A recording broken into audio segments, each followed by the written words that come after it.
Hey everyone, happy Friday and happy October 1st, and welcome to TPUSA Live. I'm Jon Root, sitting next to Morgan Zeggers. I'm the host of Freedom Papers, a new show for Turning Point USA every Monday. Better be watching. You got to be watching Freedom Papers, and then you're also on Instagram, right? Oh yeah, I mean, I love Instagram. I think Twitter's a cesspool, but if you go to Freedom Papers podcast, we post all the highlights from the podcast on there.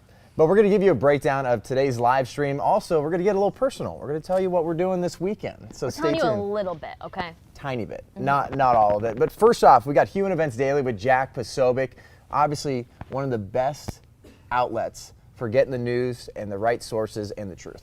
Absolutely. Jack is a great source, but what I really want to see from him today is in a breakdown of what's going on, because the military member, the Marine who pulled the baby up at the airport in Afghanistan, is now being attacked by our military leaders. So first, we had what happened to Stu Scheller. Now we're seeing this. I think what it is scare tactics, John. Yeah, completely agree. And he's also going to cover what leftist senators blocked the $3.5 trillion spending bill, and sorry, David Hogg, millennials are buying guns. What about Gen Z, though? I'm interested to hear about this.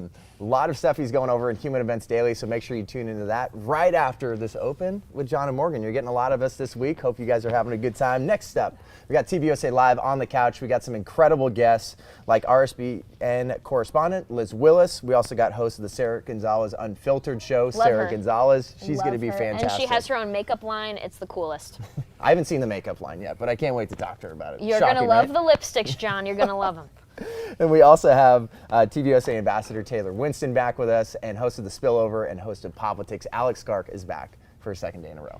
Okay, yeah, so some good topics are coming up because, first of all, we're in a cultural revolution and we have to talk about how we're going to win the culture wars. It's one of the most important things we can do for the future of the country.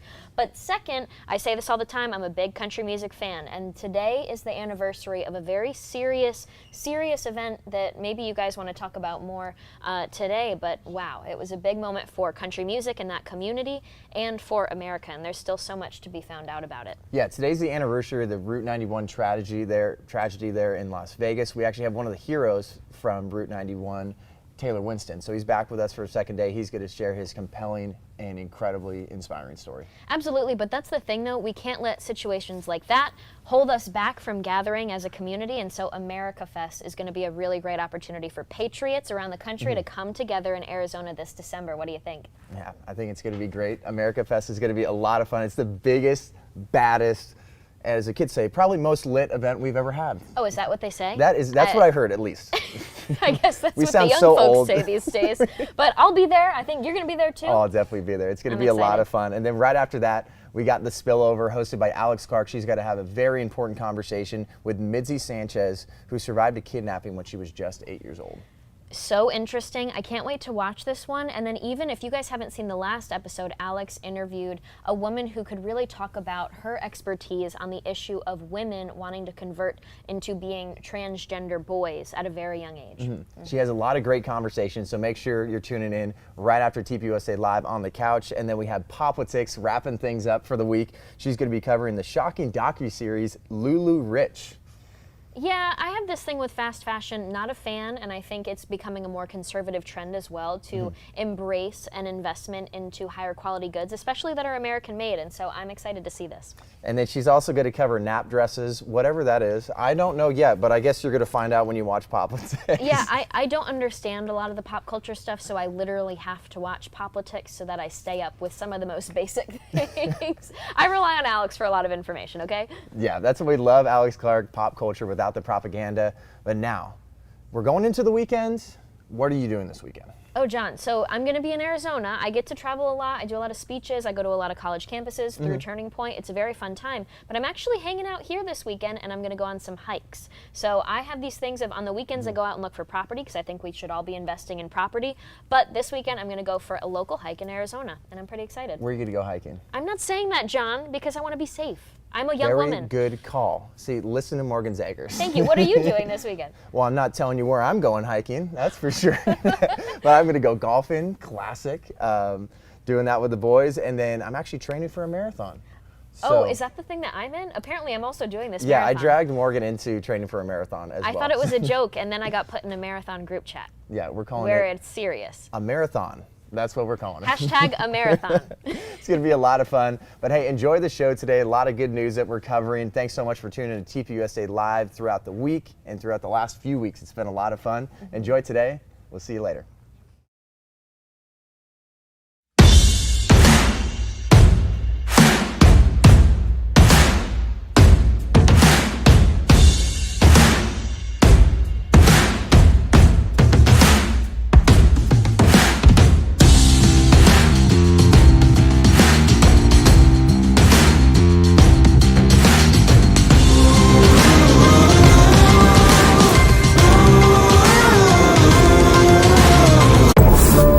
I told you that this has all happened before.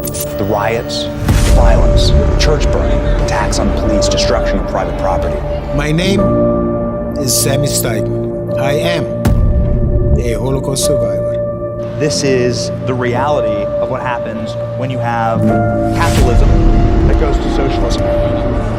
El socialismo no funciona. El socialismo no funciona.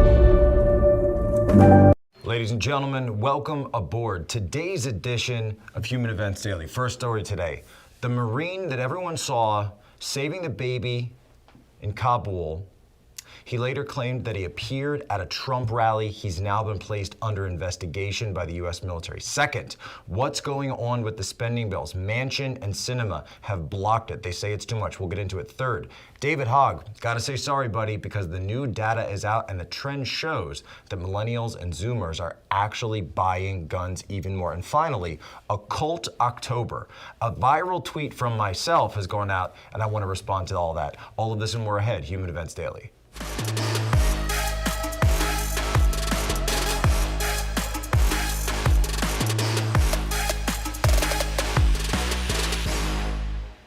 So we all saw the video, of course, of the baby being pulled over the wall, those harrowing scenes that came out of the last stand of the Americans in Kabul. And of course, that baby being pulled over. By the way, just to throw out there, there's some story coming out of CNN. There's fact-checking. They're saying that he may not have been the specific Marine who was in the photo, that the photo may have been, you know, one of his partners, and he had, whatever, right? We're going to get into all of that. He says that he is the one that pulled one baby, and a different baby. I don't know. But here he was, Lance Corporal Ian Clark, up on stage with President Trump just last week in Georgia. Watch the video. And we're also honored to be joined by one of the Marines who bravely served in Kabul during the withdrawal and helped evacuate children over the airport and over the airport wall. You saw him.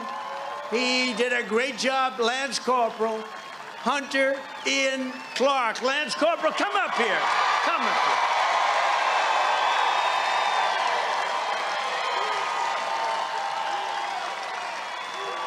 Come up, handsome guy.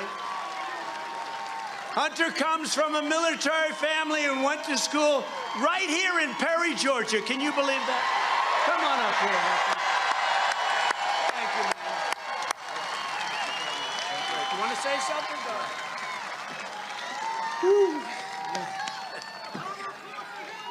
Hey, my name's Lance Corporal Hunter Clark. I'm here from Warner Robins, Georgia.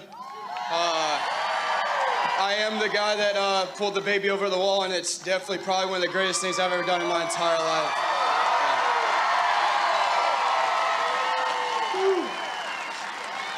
I just want to thank all the support from all y'all. It really means a lot. And I'm glad to be home now today. Thank you.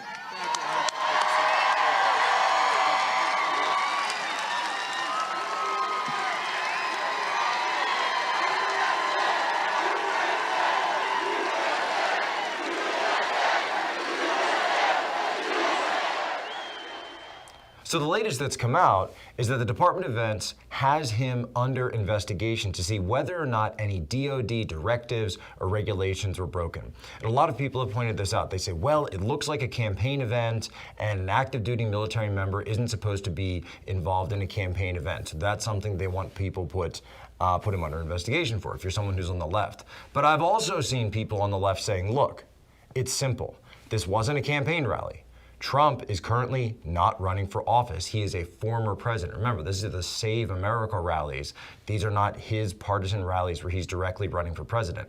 Again, we know the situation. We know he probably will run. But at the same time, when we're talking about legal proceedings, we have to actually go through that stuff.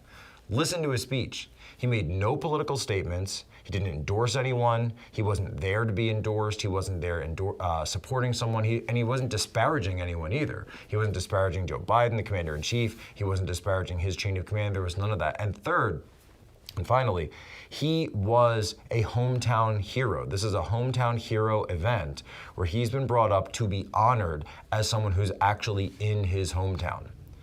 The fact that the military would come out so publicly and call for his investigation, place him under investigation, right on the heels, by the way, of the U.S. Marine Corps putting Lieutenant Colonel Scheller behind bars, where he's raised over $1.5 million, by the way, for his defense. It confirms the fears of so many out there that something very, very wrong is going on within the ranks of the United States military at the highest level. The questions are, why are we placing people like this under investigation? Why is Milley not under investigation? Why are all of these generals and all of these people that conducted that absolutely disgusting and shameful and humiliating withdrawal the way it was done, none of them are under investigation? There's no IG cracking down on them. No. But this guy, who wasn't even, and for those listening on the podcast, he's not even in uniform when he goes up there. Understand what part of the movie you are in. This is not the part where the good guys have the ball. Understand that. Act accordingly. This is the situation we're in, and the only way it's going to ever stop is if enough good people stand up and say, no, enough. We are not going down this road anymore. We are going to stand up for the United States of America, for traditional values, for American values, and we are not going along with any more of this crap. Stay tuned. More ahead. Human Events Daily. The game of chicken continues. You've got on one side AOC, Priya Pal, and every member of the House Progressive Caucus fighting. They want their number, a $6 trillion spending bill. On the other side, you've got Manchin, you've got Sinema, and the moderates saying, we don't want that. We want 1.5. And in the middle, Joe Biden and Nancy Pelosi trying to salvage anything they can of the Biden agenda, this Build Back Better infrastructure deal. Let's listen to what Manchin said just recently. Means testing means that are we targeting the people that need it or getting it, or the people getting it that maybe could do without? I mean, they're in pretty good shape. So I said means testing. I said work requirements. Those are all very, very important in these things. And that way you target children. So you have the beginning of life, our children. Pre-K, yes. Then you have the end where our senior citizens want to live in the dignity and respect of their own home. We can do that with some assistance. And again, some can pay a little bit, and some can't pay any. That's means testing. It goes an awful long way that way. I'm just not, so you know, I cannot accept our economy or basically our society moving towards an entitlement mentality, that you're entitled, okay? I'm more of a rewarding, because I can help those who really need help if those who can help themselves do so. Now keep in mind, people are saying, Poso, why haven't you covered this? This is the biggest thing. Look, I think a deal will be set. I think that we saw this just recently in the Senate, where Mitch McConnell and other establishment Republicans, 15 of them, sided with the Democrats to prevent the government shutdown that would have taken place. Today, October 1st, is actually the first day of the fiscal year for the U.S. government. So September 30th is actually the final year. This is a huge deal when it comes to working in the government, when it comes to being in the military. When I was still in the government, this was a huge situation. All of your budgeting, your scheduling, your planning all runs around this, right? You have to have funds appropriated for that fiscal year, and they can only be spent in that fiscal year. If that doesn't happen, you're done. Finito. I actually remember I got furloughed one year when I was in the intel community, and I spent this is when Obama was president, and I think Boehner was the speaker at the time, and it was I spent a week just kind of hanging out, went to the gym, saw a bunch of movies. It was a good time, and you get paid at the end of it. That's all a game. That's why I'm not giving you the play-by-play. There's other podcasts, there's other shows you can go to get that. But what I will give you is the broader discussion, the high-impact analysis, and that's what we do here at Human Events. Understand, this is a civil war now within the Democrat Party because you have competing interests. You have moderates on one side, you have the progressives on the other side that want more, more, more. But then you also have in the middle Biden and Pelosi trying to ram this thing through to get both sides to agree to something. But when it comes down to it, here's the question, and if you go through some of the things that Manchin is actually talking about, he's saying we need some sort of fiscal responsibility. He's even talked about, there was a proposal of his that actually was leaked. It was from the summer, it came out just recently, where he was saying, I want to end quantitative easing. I want to end the carried interest loophole. He wants to end a lot of the things that the ruling class, the richest people in this country, have been using to continue to maintain their wealth on the backs of everybody else. Now, AOC, she'll go to the Met Gala for $35,000 a ticket, and she'll wear her, her famous, infamous dress, tax the rich and all of this, when she's out there going to one of the richest events in the planet. But understand the difference. You've got one side that says the way to perpetuate this is through more government spending. You've got another side out there that's saying, no, let's actually take meaningful steps along the lines of economic populism. So my question is, for people like AOC, for the squad, for all the ones out there that preach from this pulpit of economic populism, can you sit down with Manchin, with Sinema, and with the others and say, we agree with you. We agree with you on economic populism. We agree that there is a 1% in this country that has been robbing the people blind, that has been operating off of a rigged system for a long time. Everybody out there in the ape army knows about what's going down with Citadel right now, Robin Hood, there's a bunch of issues. And there's a huge investigation going on now with the Fed, Jerome Powell, and the actual governors there about what they were trading at the same time that they were setting all of these policies. It doesn't take a Michael Burry from The Big Short to understand that this whole thing is operating off of a rigged system. So when you sit back and you say, well, are those people going to fix it themselves? No, they're not. AOC. This is me to you, Poso to AOC. I think you actually have an opportunity here to do something amazing for the people. Talk to people about what debt means. Talk to people about getting out of debt. Talk to them about the rigged system and what we can actually do to fix it, to bring jobs back, to bring real wealth back into this country, help people to build it, and stop having all of these loopholes for people out there to get rich off of the system rather than contributing and actually doing something for the people of this country, the people of your district. Show yourself, AOC. Show yourself.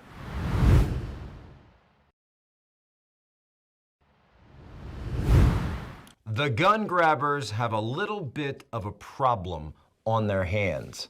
New data out, there's a headline, national interest. A lot of people have seen this. The trend has flipped. Millennials are actually buying guns.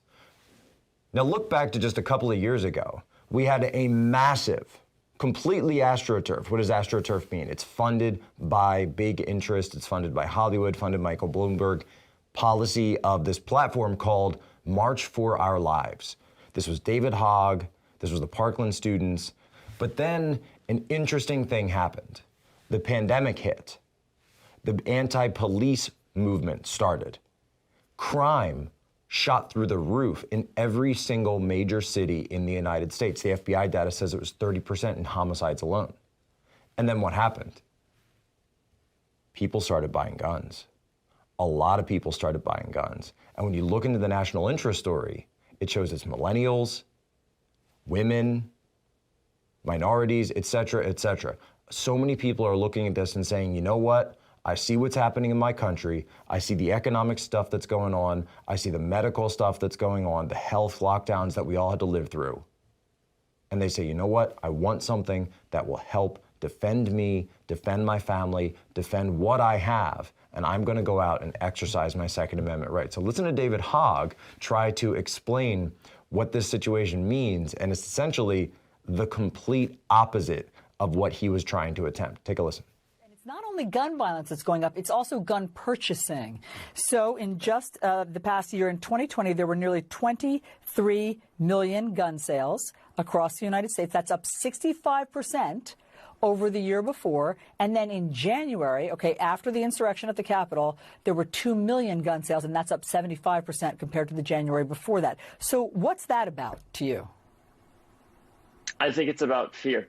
I think it's about the fact that as a country, oftentimes we would rather, unfortunately, turn on each other and point to someone's skin color or point to someone's immigration status or their gender or their sexual identity and claim that's the threat, when in reality, we should all be working together against the sources of evil that are creating this gun violence and the injustice that promotes this gun violence and gun purchases in the first place.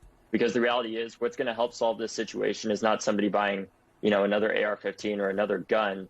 It's going to be all of us working together to change the political system and the corruption and system of loopholes that has brought us to this place where a corporate, a corporate lobby, essentially like the NRA, is able to put such a chokehold on our elected officials that they're letting thousands of Americans die every year simply because they are more afraid of what the NRA will do in their next election than whether or not there's going to be another school shooting in their community or an everyday act of gun violence. And that has to change. We have to come together as Americans and realize this isn't about being Democrats or Republicans. That 6-year-old, that 14-year-old, that 12-year-old that die every day, they don't have a political affiliation.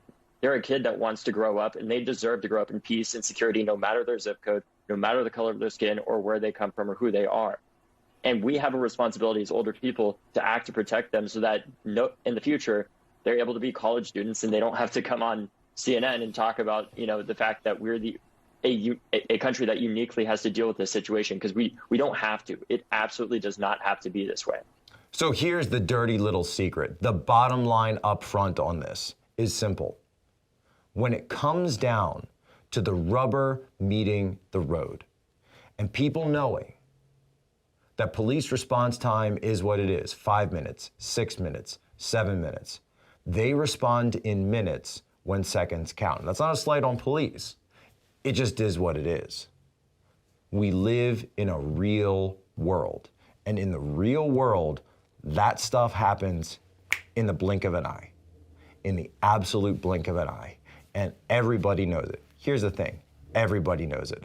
All of those politicians out there, all of those events, they're guarded by armed security because they get it, because everybody gets it. Because in the end, Hobbes is right.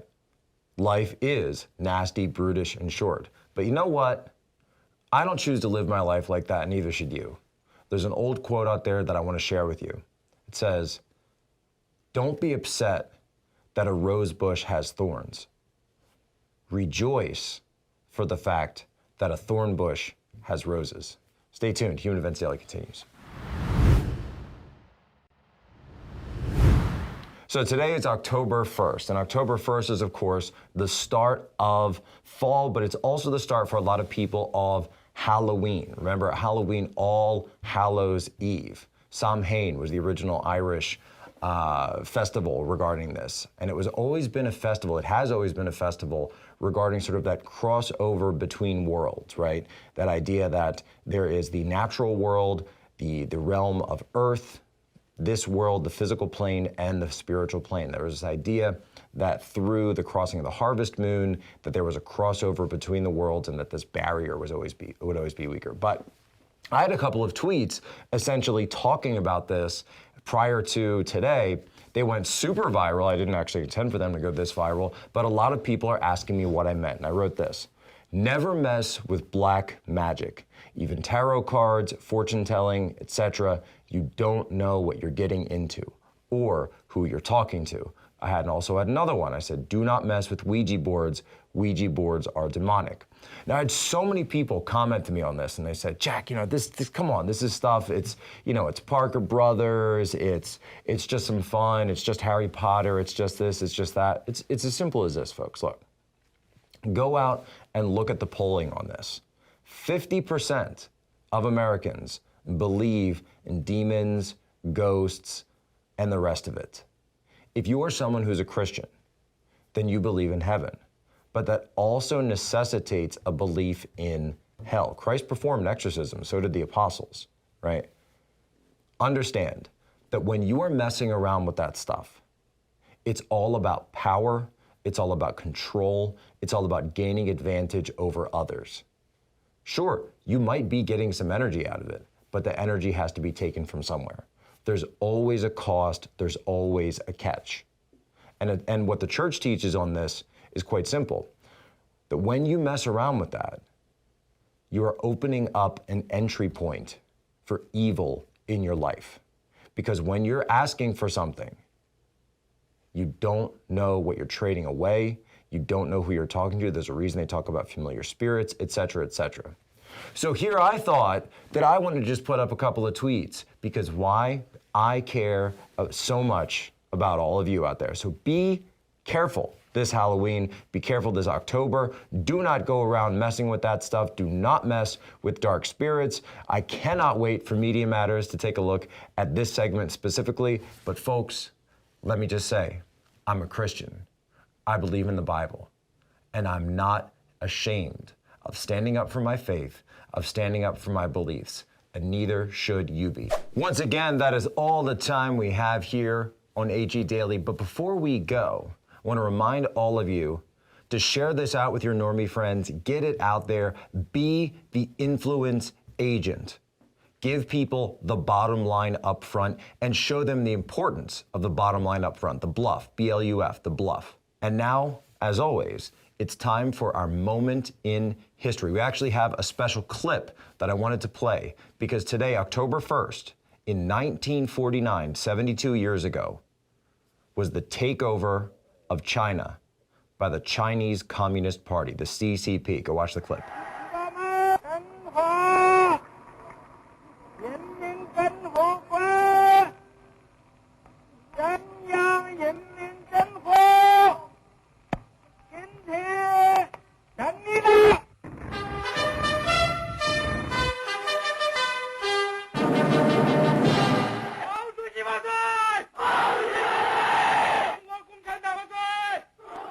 "72 years of communism. That's how long the Chinese people, the Laobaixing, have been living under the boot of the CCP regime. Conservative estimates say that as many as 60 million people were killed by this regime through the Great Leap Forward and the Cultural Revolution. We now know, of course, about the Uyghur situation in Xinjiang. We know about the threats of Taiwan and the subjugation of Hong Kong. So understand this, understand the reality of the CCP now headed by Xi Jinping, and understand that it's time and always to take a stand for freedom. Ladies and gentlemen, as always, you have my permission to lay ashore.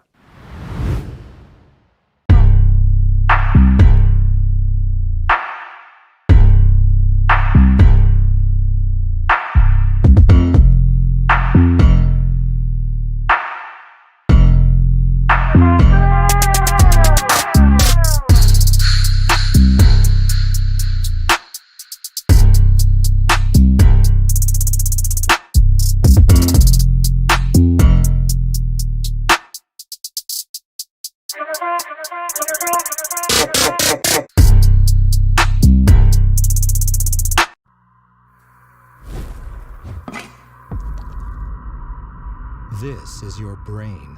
This is your brain on socialism.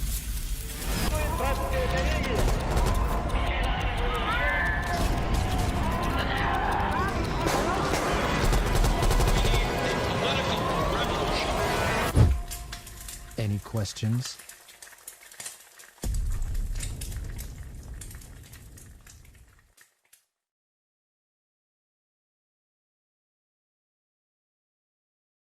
All right, folks, that's the show for today here for us, Washington, D.C., Capitol Hill. I would now like to toss it back to my good friend, Jon Root, and everybody else back at the headquarters in Phoenix, Arizona, as Turning Point Live continues. Stay tuned.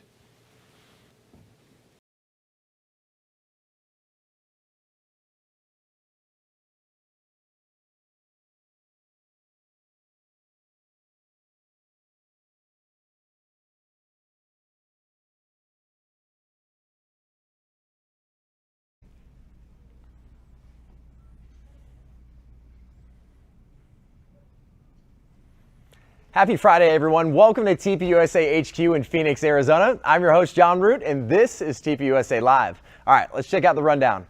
We'll kick off the show with the news of the day and the daily briefing. Next, each of our guests will explain how they believe we can win the culture war. After, we'll sit down with one of the heroes of the Route 91 shooting on the anniversary of that tragedy. Finally, we'll discuss the aftermath of 2020 and give you more information on how you can get tickets to our brand new event, AmericaFest, this December. All right, let's get this party started. TPUSA Live from HQ starts now.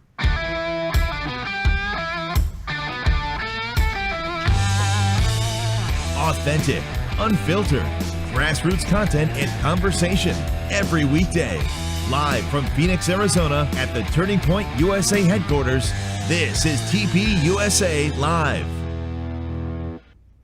Well, welcome back to TPUSA Live in Phoenix, Arizona. We're at TPUSA HQ with some incredible guests today. And before I introduce you to them, we got to talk about AmericaFest. So the wait's finally over. You can get tickets for AmericaFest today. Let's go. Everyone on the couch is excited. I know I'm excited, but what you need to do to get those tickets, you go to tpusa.com/amfest, AMFest. And then once you go there, you got to scroll all the way down and you can either get a student ticket or an adult ticket. Click on that, purchase that ticket, because it's going to be the biggest freedom party I think the world's ever seen. It's going to be a lot of fun. All y'all are coming, right? Yeah. Oh yeah, have to. They're going to be here. Absolutely won't miss it. But it's going to be a lot of fun. We have Taylor Winston back, TPUSA ambassador and Second Amendment advocate. We also got a few people that are just absolute rock stars in the industry. We also got Sara Gonzales here, host of the Sara Gonzales Unfiltered show on Blaze TV. Welcome. Thank you. Also a TPUSA ambassador.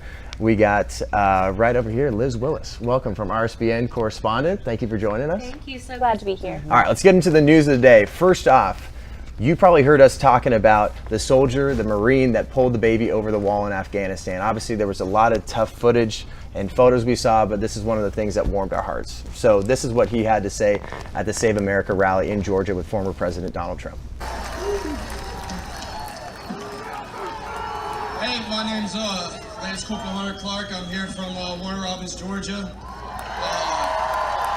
I am the guy that pulled the baby over the wall, and it's definitely probably one of the greatest things I've ever done in my entire life.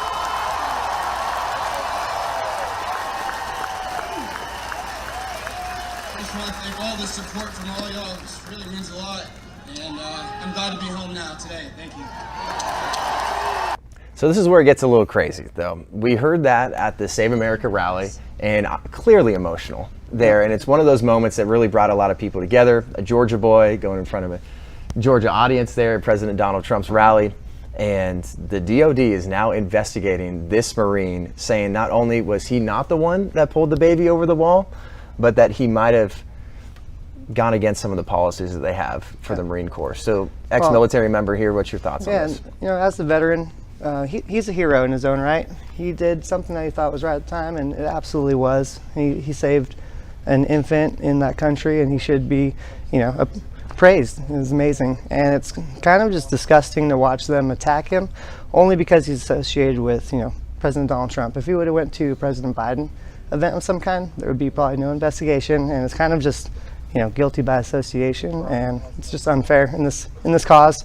I think there are very strict guidelines within just everything. When you join the Marine Corps, you sign contracts and everything, so they might pin something on him, and it's really unfortunate to see him just go be praised for such an amazing act of courage and just goodness, and it's sad to see, but we still support him. He's amazing, and he's still a hero. Yeah, it does seem like a little bit of a coincidence. Yeah. You have something like this happen. Obviously, we're going to wait for more information to come out, but we had one of the spokesperson for the Marines say he might have violated Department of Defense guidelines that prohibit U.S. troops from speaking before a partisan political gathering, including any gathering that promotes a partisan political party. So it does seem like a little bit of a coincidence. It is really sad, and I think at the end of the day, we should remember to just give it up for Marines and what they do for our country. But also, as a Georgia girl, I got to go to that rally. I was working it, and just the way that he was able to communicate himself with the audience, we loved it. It was the way President Trump brought him up on stage was very similar to what he did with his State of the Union surprise guest, and it goes to show kind of that these people are I guess they're just Americans, and you wanted to see that. You wanted to see that he could resonate with Georgia people at that rally, and he touched all of us. So for that to come out days later that now he's getting in trouble and whatnot, it's pretty disheartening. Yeah. Well, and the thing that sticks with me too is that, you look at how much the left has changed what patriotism is supposed to mean. It used to mean supporting our service members and doing things like lifting people who do great things, overseas up, and now it's changed to comply with mandates. Now that is supposed to be patriotism, not supporting our military. It's just incredible to me how much they have shifted what patriotism is supposed to mean.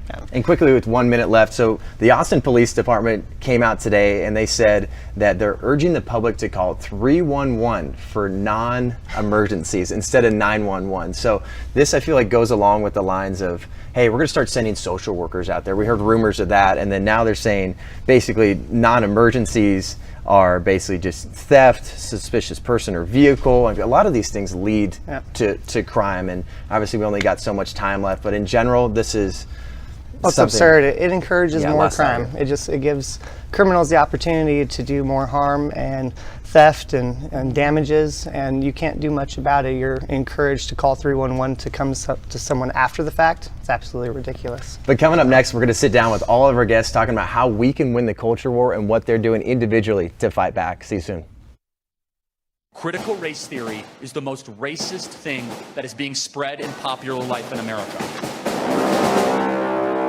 Critical race theory is bigoted. It is a lie. Racism is now being taught to our kids. Dividing kids based on race, trying to say some are oppressors and some are oppressed is absolutely unacceptable. CRT is racist. It is abusive. It discriminates against one's color. It's not critical race. It's racism.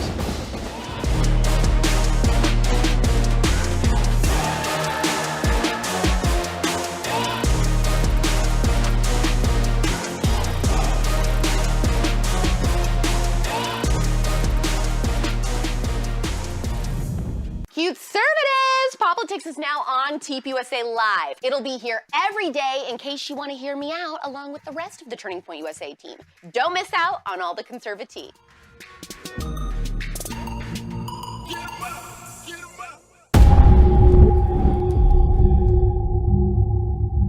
You have to ask the question, how is the most heavily funded tribe have the poorest population? Listen to me. My country is very because everything problem here. Don't have petroleum for Bush and Cuban, for car, for life, for nothing. And it sucks. Socialism sucks. There's no other way you can describe it. Welcome back to TPUSA Live. We obviously have some incredible people on the couch, and join us now, host of The Spillover, coming out a little bit later today on our live stream, Alex Clark. Welcome. Thank you. Glad to be here. So obviously a lot of our individual liberties and freedoms are being taken away, and you hear Charlie talk about it. You have other people like Candace Owens and Daily Wire, and every single one of you on your individual platforms are doing a lot to fight back. And as conservatives, we're coming together to make sure, like, hey, the next generation needs our help too. So when you were creating POPlitics, did you realize the impact you'd be able to make, and what was your initial vision when you're talking about the culture war and fighting back against what's going on with the propaganda in pop culture? Well, my initial vision was to create more than just a show, but a community for conservative young women that could get together and make friends and not feel so alone. I just didn't realize that it was going to become the scale that it is, and having, over 150 subgroups on Facebook all across the country meeting up and doing these events and stuff. I never imagined that.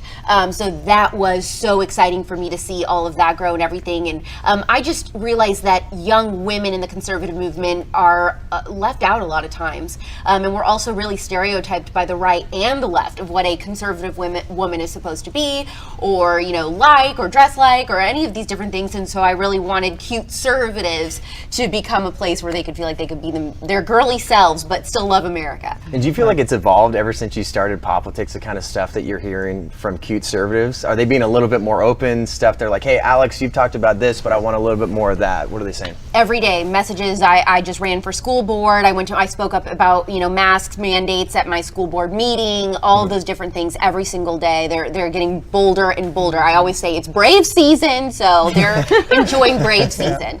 I love that, and that's a SZN. Right? That's how we say yes. But how are you inspiring people specifically right now, heading towards the end of the year, and then what are some of your goals next year, making sure we can continue to fight back and they have all the tools to fight back, and not only fight back, but win? Well, I know next year, YWLS last year, our Young Women's Leadership Summit for all young conservative women was massive. It was the biggest one that we'd ever done. And so I have even higher goals for going into next year. So that's going to be very exciting and doing even bigger things at that. So that's going to be definitely something to look out for. Well, I know it's always so much fun to watch. I know we talk about it pre-show and then afterwards, like, I don't follow pop culture that much, but you've been able to hit a specific demographic that have really needed it. And a lot of young people, we're going to get into that, talking to our different guests here in just a second. But these cute conservatives, it's a massive movement. Yeah. Inside of the conservative movement, it's so fun to They're watch. also funny. They're really funny. We are so, it's not a serious show. It's very goofy. It's very silly and weird because I'm super weird. And, some of their conservatives do not understand me. They don't understand anything I do. They're like, why are you talking about worms or whatever? And, it's fine. If you get it, you get it. And if you don't, you don't. Well, it was like yesterday when we were talking about spoopy. Yes, exactly. We were just like, what does this mean, But see, Alex? there's so many inside jokes and fun little things, and you only know if you watch POPlitics.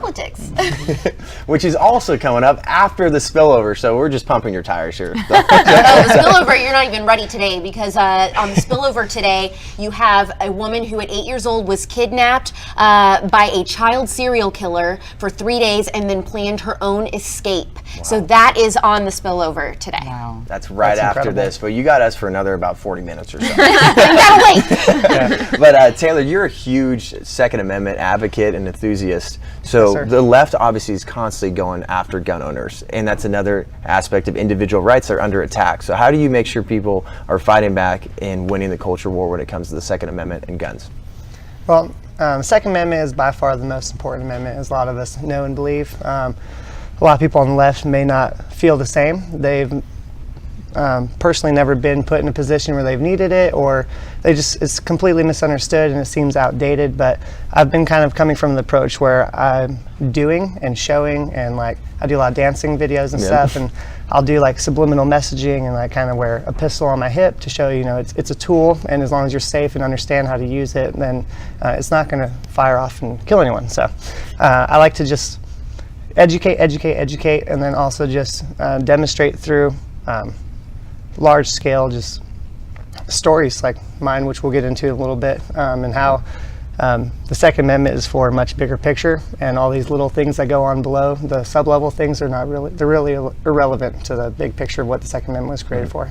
And now you're a Nashville boy, so you're out there in that country music scene there, and it seems like the arts, we've seen a lot of people, like we talked about Nicki Minaj, we have Rihanna, and the other people are starting to wake up a little bit too. So how do you influence the arts out there, specifically the country music scene, to make sure people know about conservative values? Because I feel like out of any musical industry, country music, you think America.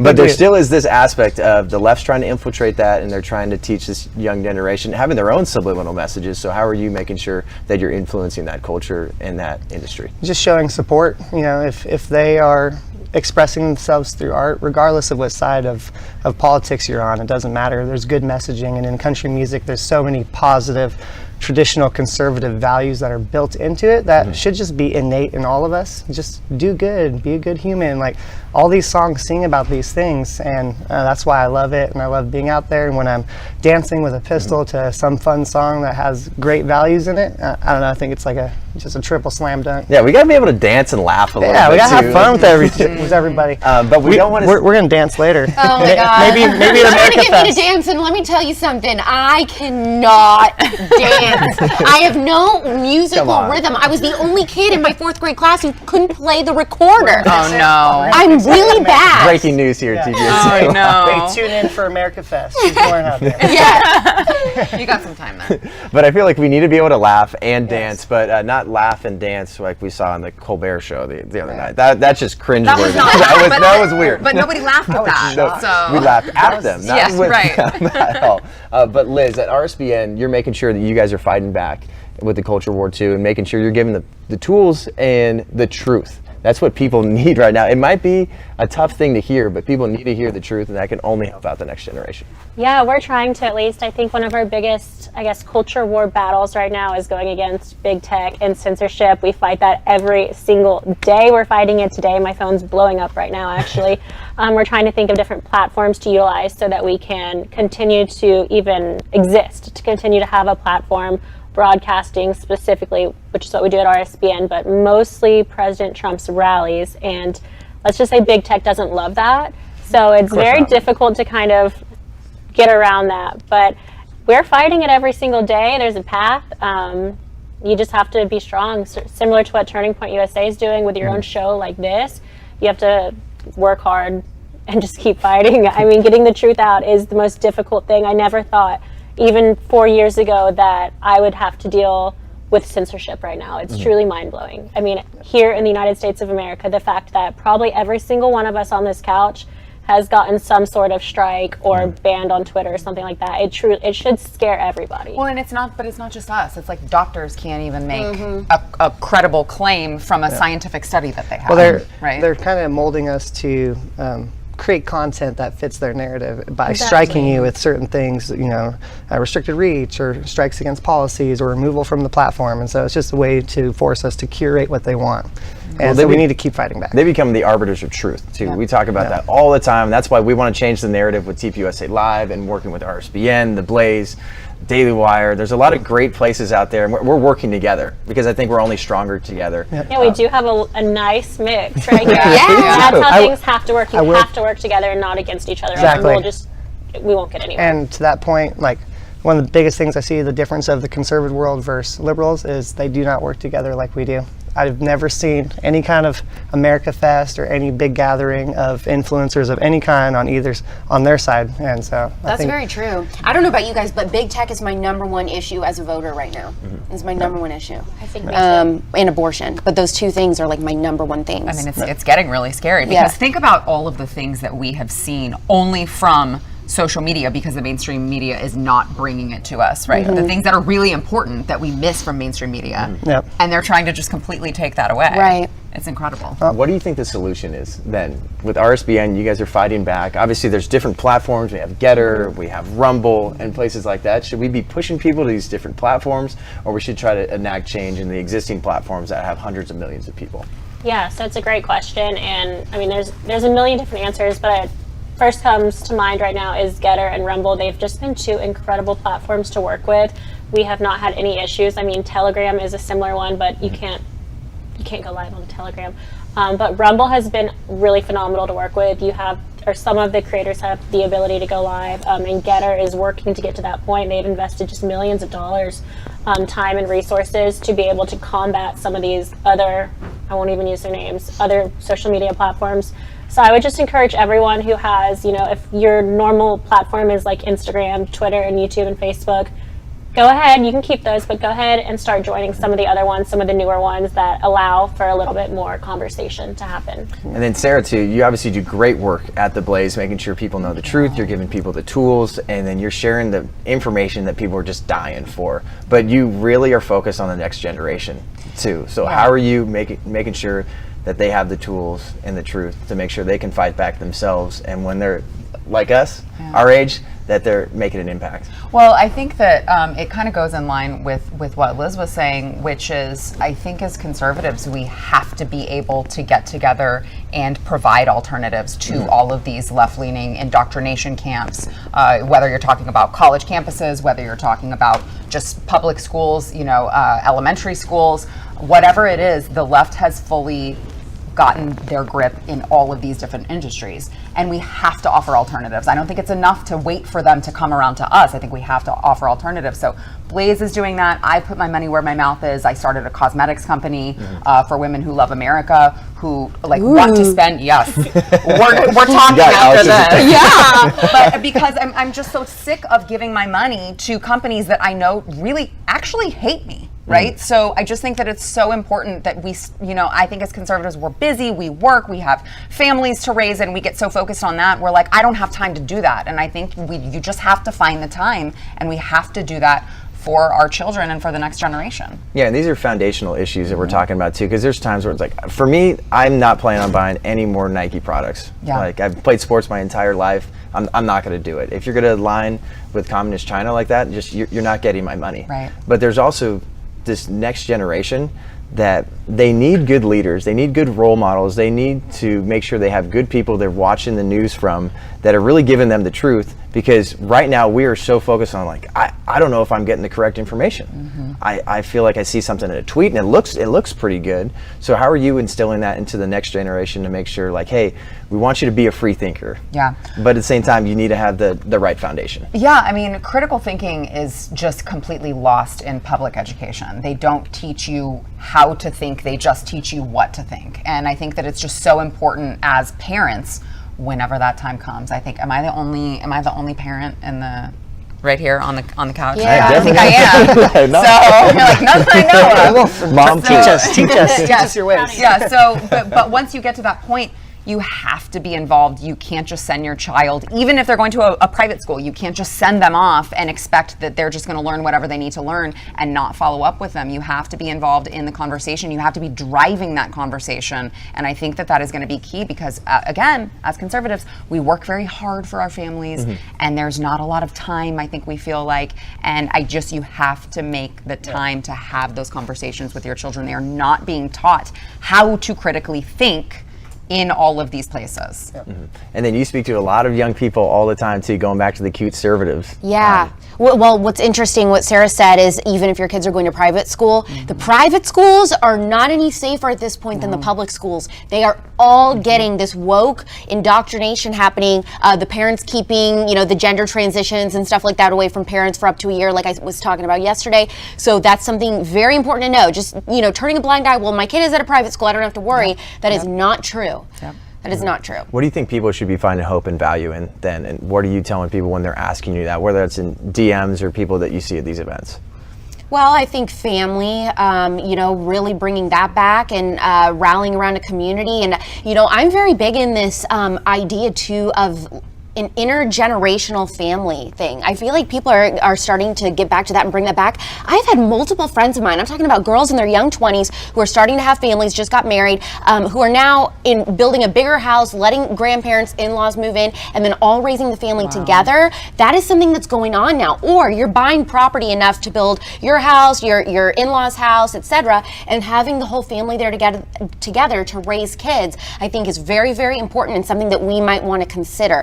And not just the nuclear family. Conservatives have been talking about nuclear family, like mom, dad, 2 kids. I'm talking about a bigger picture. We need to bring that back, I think. Yeah, and those are foundational values too that people need to be reminded of. We've talked about so much on TPUSA Live and Turning Point USA. Make sure that we're fighting against. We have Professor Watchlist. We brought up somebody the other day about that, where it's like you have the 1619 Project. You're trying to tell me there's systemic problems here, there, and then everything can be dumbed down to race, gender, sexuality, but they aren't getting the truth at all. But we need to give them these foundational values. But coming up next, we have one of the heroes from the Route 91 tragedy in Vegas. We're going to talk about that next. See you soon.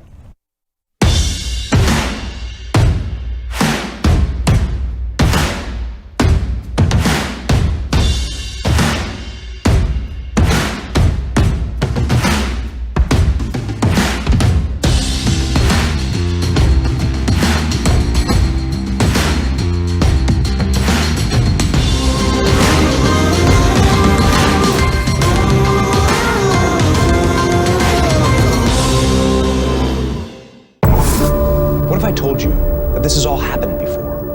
The riots, violence, church burning, attacks on police, destruction of private property. My name is Sammy Steigman. I am a Holocaust survivor. This is the reality of what happens when you have capitalism that goes to socialism. El socialismo no funciona. El socialismo no funciona.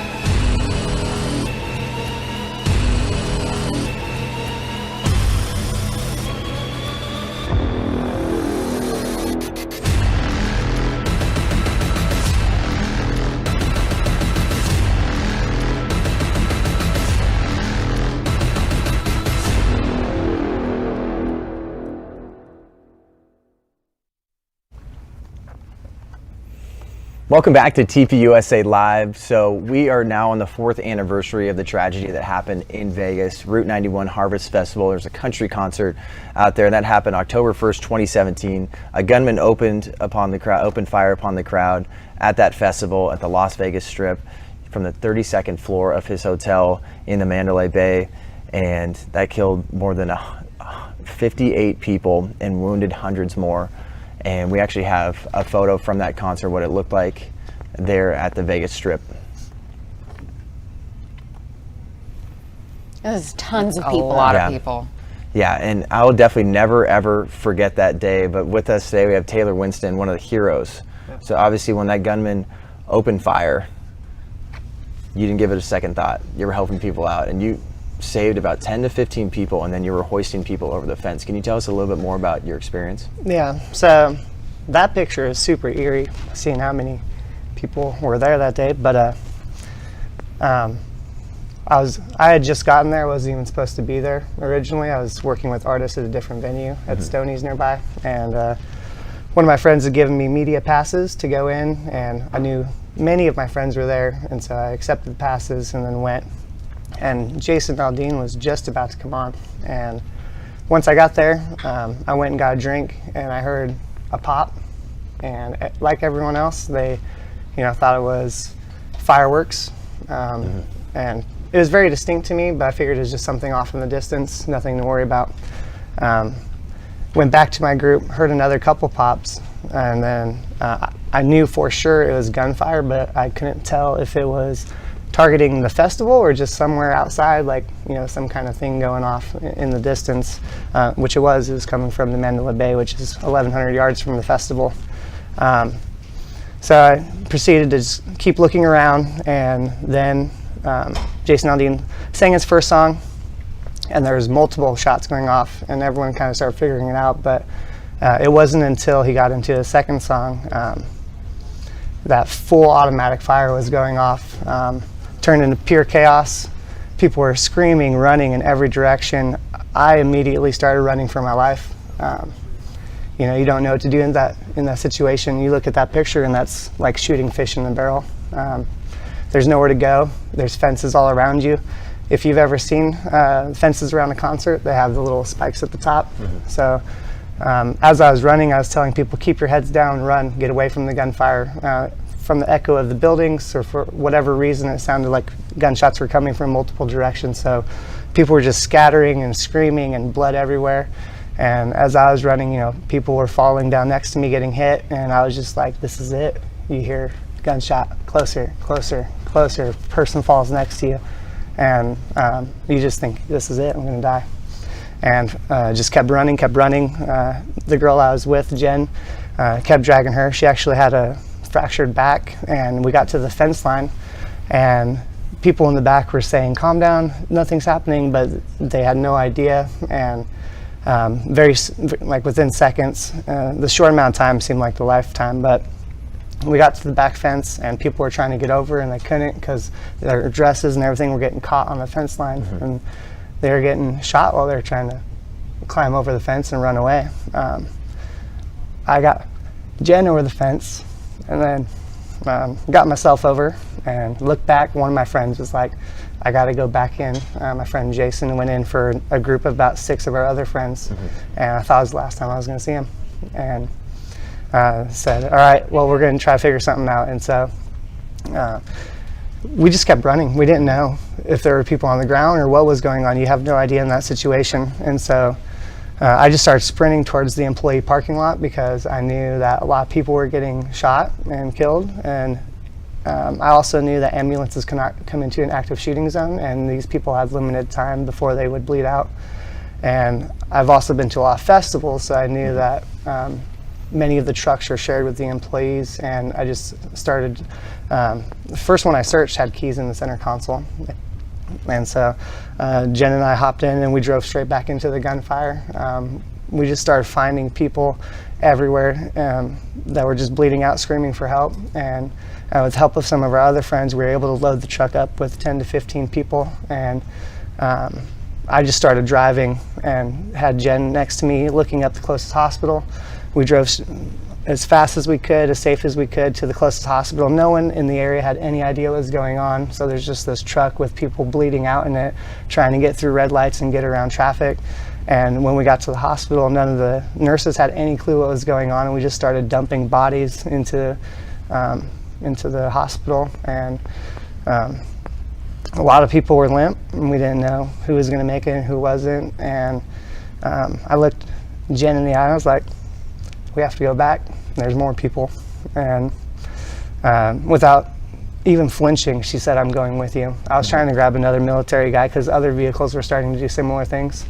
And I was trying to grab this other military dude, and she's just like, I'm going with you. And I was like, do not argue with a lady that looks at you like that. But it was one of the most courageous things I've seen. And we hauled ass straight back. And we were passing people, and fortunately found an officer who was going to the shooting as well, and we got behind him and tailed in and swung right in. By that time, some of our friends had made a makeshift trauma area, and they were using shoelaces, belt buckles, shirts, anything they could do to try to stop the bleeding, putting pressure on wounds. And there was just piles of people, you know. The count, I believe, is up to 59 were killed, 60 including the shooter, and then 857 were shot. And so there was just piles of people who were bleeding out. And one of the toughest things was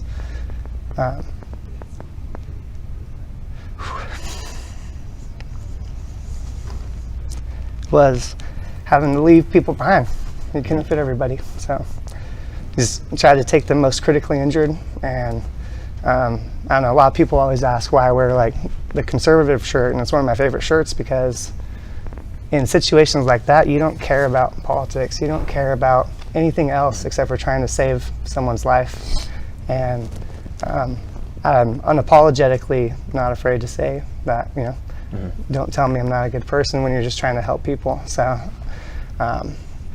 we had made 2 trips, and once we went back the 3rd time, ambulances were able to arrive on scene, and I was no longer needed. And we dropped the truck off and re-linked up with our friend who actually escaped, and it was a miracle. And we made our way off to a friend's house. Scotty Alexander let us stay for the night, and we took about 8 of us to his house, and then waited for the morning. And this might be a little extra information, but it's very important for the culture war, because the next day I knew I was going to be getting interviewed because a lot of friends were blowing me up, and they had posted, you know, what amazing thing you had done. And I knew the media was going to try to turn this into something about the Second Amendment, and this was not a time for that. This was a time for healing and for the families and for everyone involved to start the healing process, not to make it a political agenda. And so all my friends and I got together, and we made a plan on how we would approach it. And we told anyone who would talk to us, we were talking about what happened that night. We'll talk about my story because it is a good, positive story of helping people. And if they agreed to that, then we would do it. And so that's the short version. And well, clearly you're heroic, and having you you. share this story here on the 4th anniversary of Route 91, it's incredibly impactful. I know it's emotional to talk about, but I hope you do feel like a hero, because you really are. And it's an honor to have you on this show, and this is the deadliest mass shooting our country had ever seen. Yep. And you didn't give a second thought. Well, there's not a lot of people that would have tried to take care of other people. When others are in danger, you just put them before yourself. And that's something I've always believed in, and without hesitation. Maybe it's my military background, but there was no second rushing it. I was willing to risk my life, and I would do it over and over and over again. And that's why I'm such a huge advocate for the Second Amendment. Is we're not arguing against you if you're against the Second Amendment, but we're doing it because we love you. We want to protect you. We don't want you to have to go through these kinds of things. And we know what happens decade after decade when you erode a Second Amendment and get into other countries who can't defend themselves. So it's not about tragedies. It's not about crime. It's just about a bigger picture. And, you know, anyone can be a hero. Open a door for someone. Just the little things add up. It makes you feel good. Do something good. Do the best you can when you can. And I'm glad you're using this platform for good too, because people look to you and they need to hear the story, and they need to hear the facts about it. Did not matter where this person came from, who they voted for. I was in there to save people that were going to the concert to have a good time with me. But next segment, we're going to dive into the aftermath of 2020, talk about government overreach and so much more. Taylor, thank you. See you soon.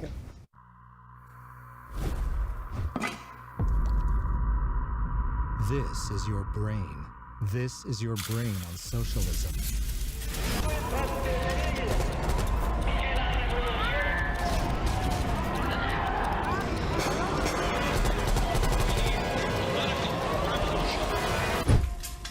Any questions?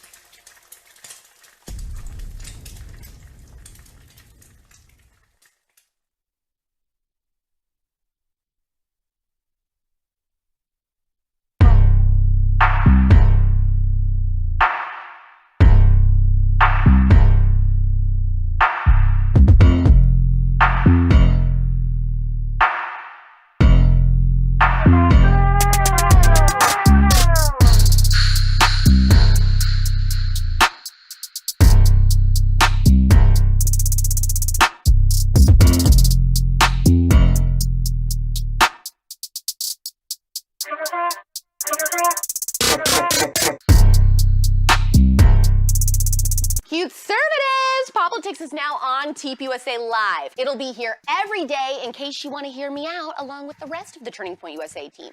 Don't miss out on all the conservative.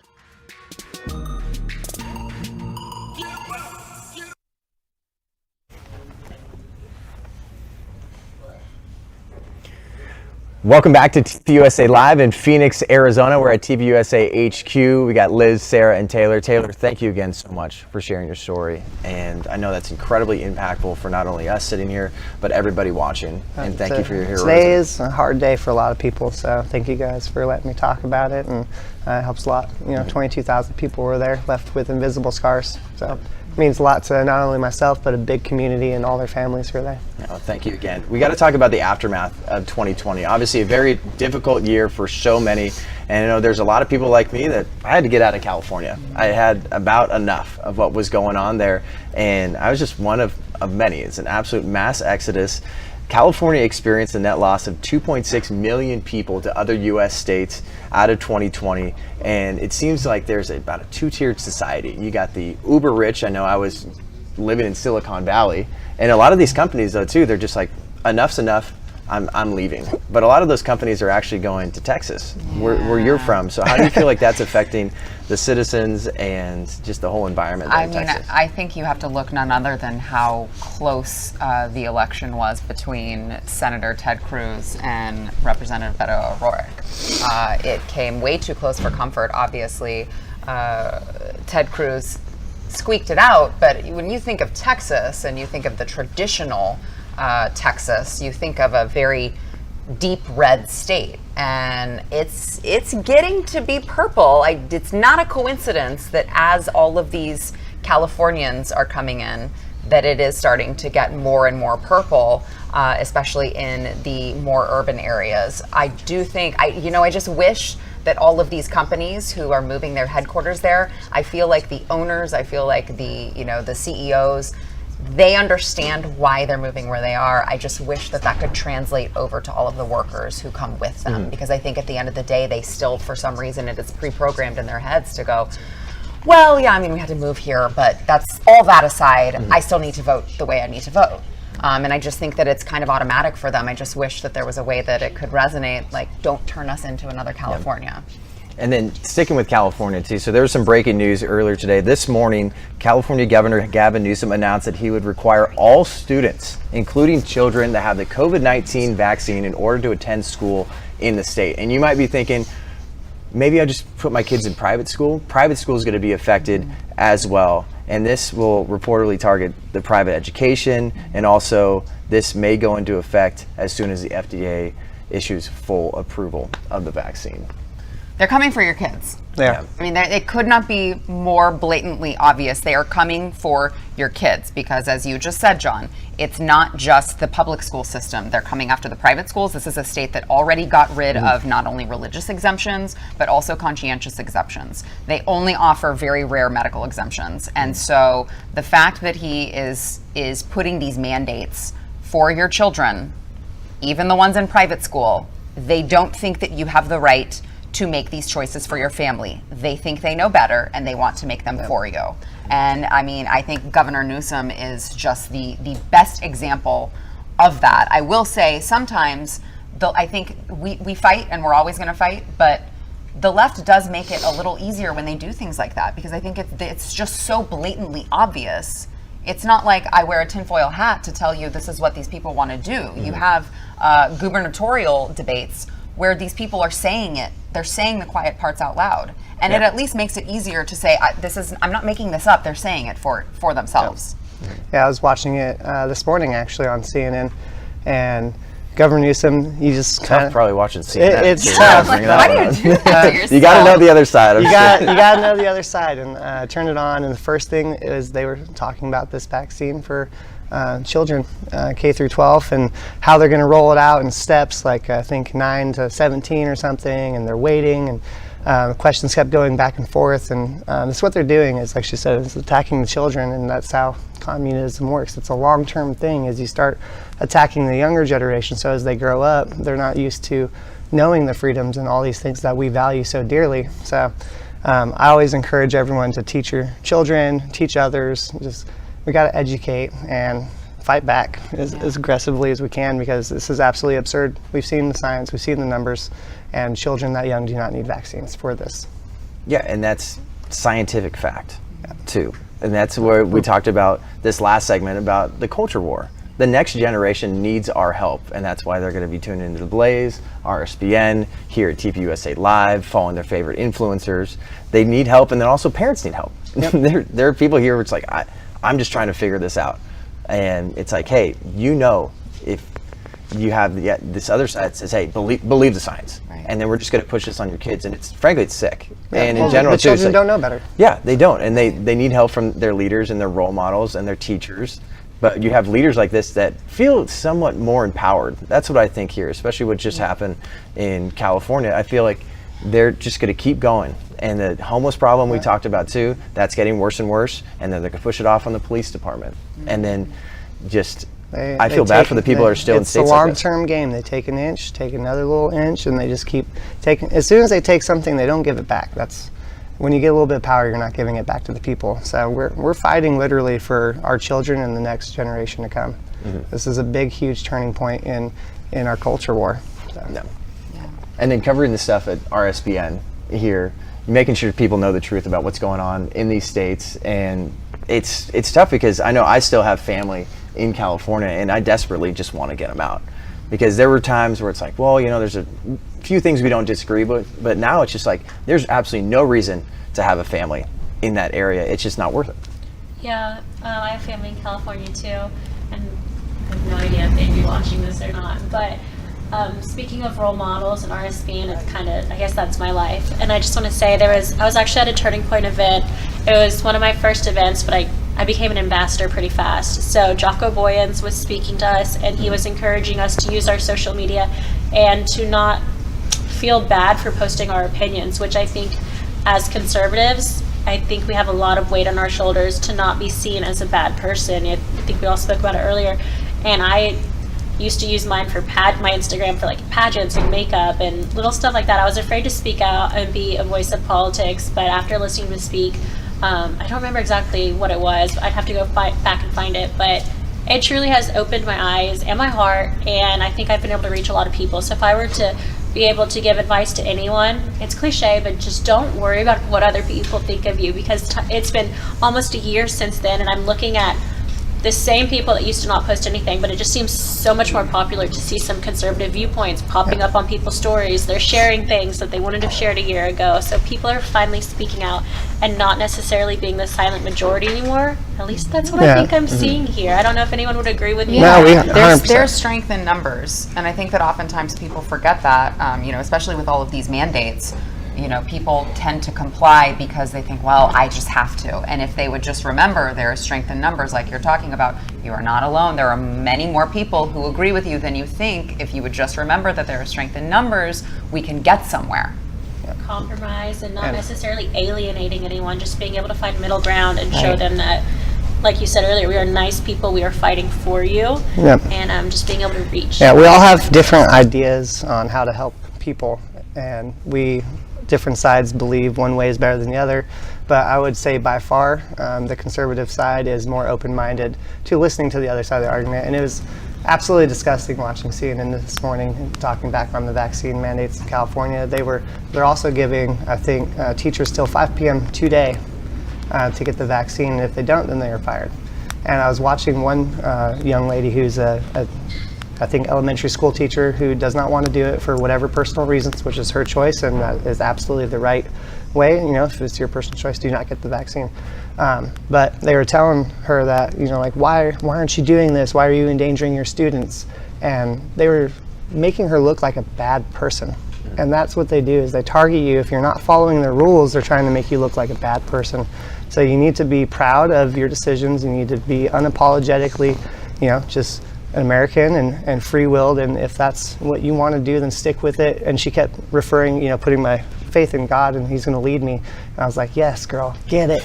But the anchor was looking at her like she was less than her, like a lesser person, because she didn't want to get the vaccine. And well, you hear them talking about this now, like, people that are unvaccinated, you are second class. Yeah. You're a second class citizen. You saw that in the Project Veritas videos. Yep. And now you're talking about saying the quiet part out loud. People are actually not only thinking this, which is crazy, they're saying this stuff. Yep. And they really believe it. So we talk about the aftermath of 2020.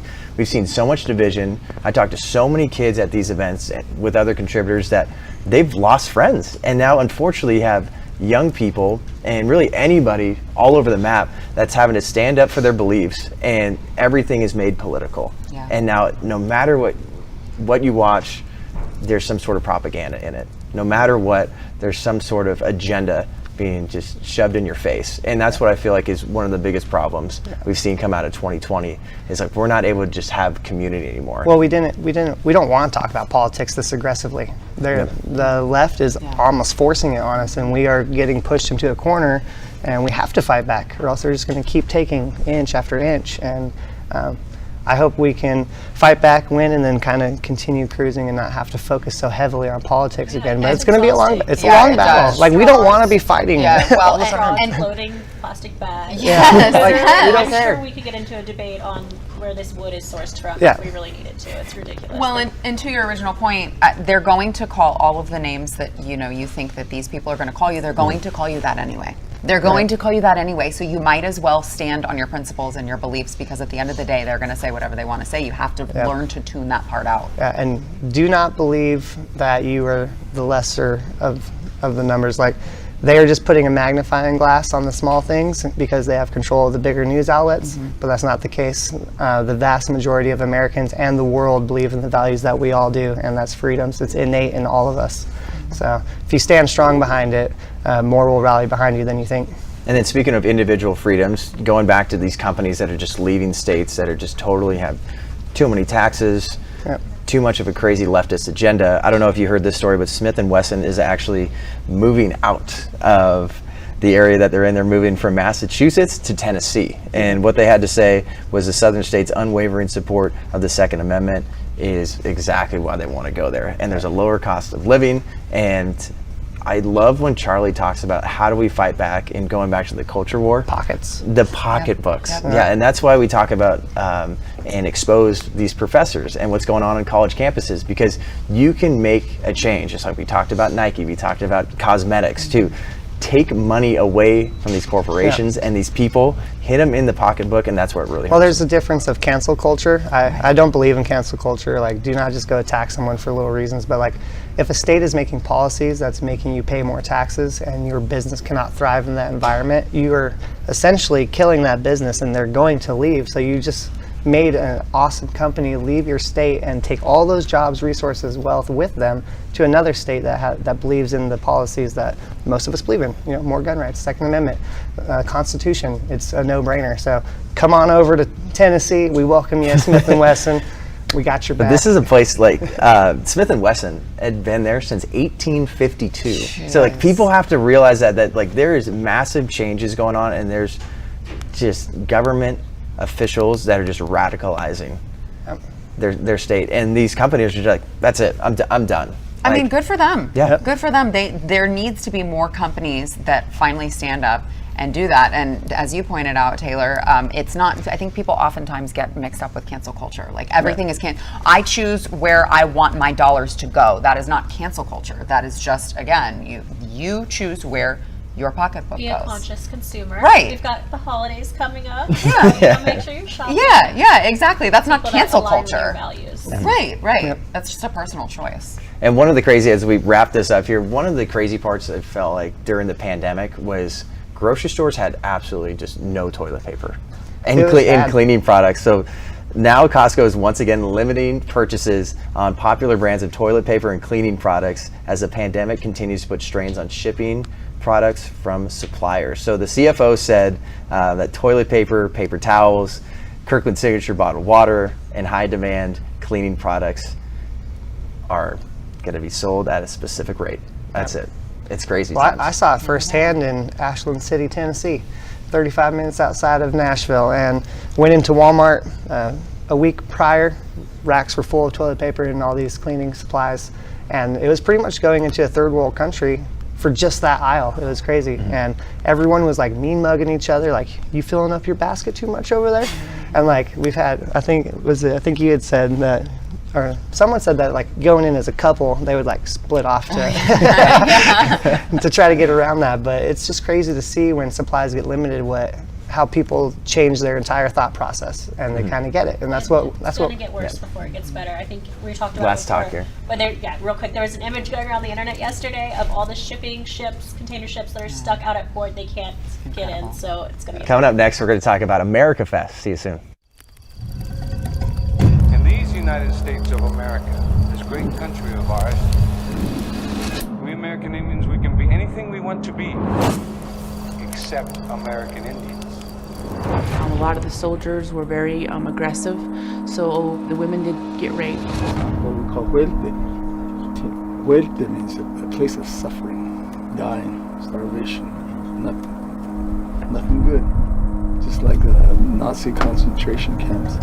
I didn't realize how corrupt things were. I didn't realize what kind of environment we were living in. We had no running water, we had no power. They de-incentivize people from, opportunity.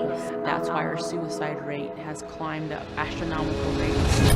I moved from the poorest county in America, the Pine Ridge Indian Reservation, to the richest area in the country, the Navajo Indian Reservation. There is no difference. The poorest and richest reservations in our nation suffer from identical problems. This is not anything new. This is an everyday occurrence in all tribal governments.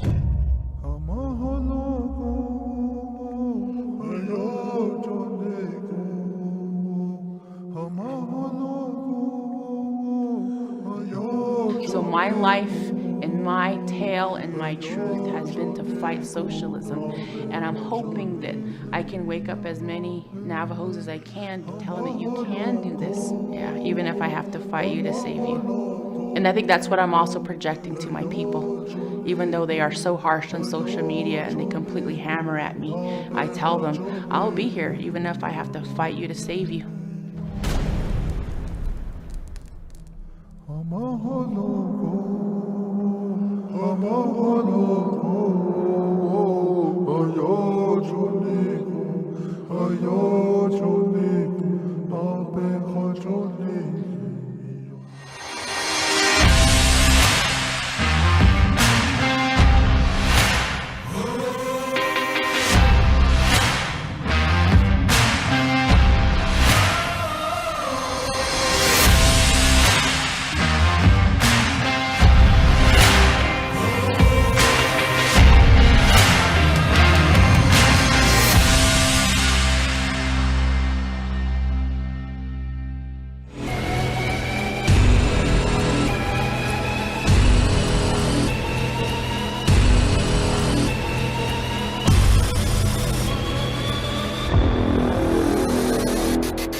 Welcome back to TPUSA Live. For one last thing, we got to talk about the freedom party America's ever seen. We just announced that you can get tickets for Freedom Fest. Or you were bringing up Freedom. You said AmericaFest. You said Freedom Fest before we went live, and I was like, don't make me say it. AmericaFest. You can get tickets for that. It's going to feature some incredible production assets, the largest speakers in the movement, and we also have some very special musical guests we can't tell you about just yet, but hopefully that's on the edge of your seat. You got to get tickets. Once again, go to tpusa.com/amfest. It's going to be absolutely incredible. This is going to be 4 days of the best speakers across the movement. We also got 2 nights of full concerts as well. Thousands of American patriots are going to be there, like you and every single one of us are going to be at AmericaFest. It's going to be a lot of fun.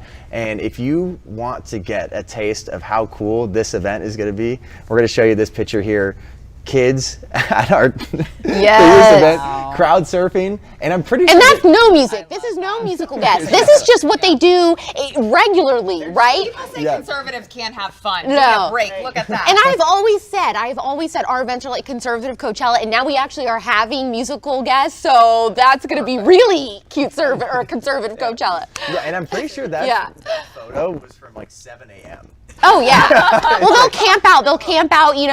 At the hotels to get into the conference rooms or whatever. But now we've grown so big, and they're saying that this event is going to be bigger than any other Turning Point event that we've done. And I am just shooketh by that because our events are huge. Yeah. So I'm like, what do they mean this is going to be bigger than anything? Because our events are already the biggest in the whole movement. Yeah. So this is going to be the biggest event we have ever had. So people can't miss it. We're going to have the most people we've ever had, and it's going to be the biggest event. Plus, a nice break in December to come out to Phoenix, which is beautiful in the winter. We don't have winter here, so that'll be nice for the cold people. Yeah, it's not going to be miserable anymore because I don't do well with the heat Yeah. at all.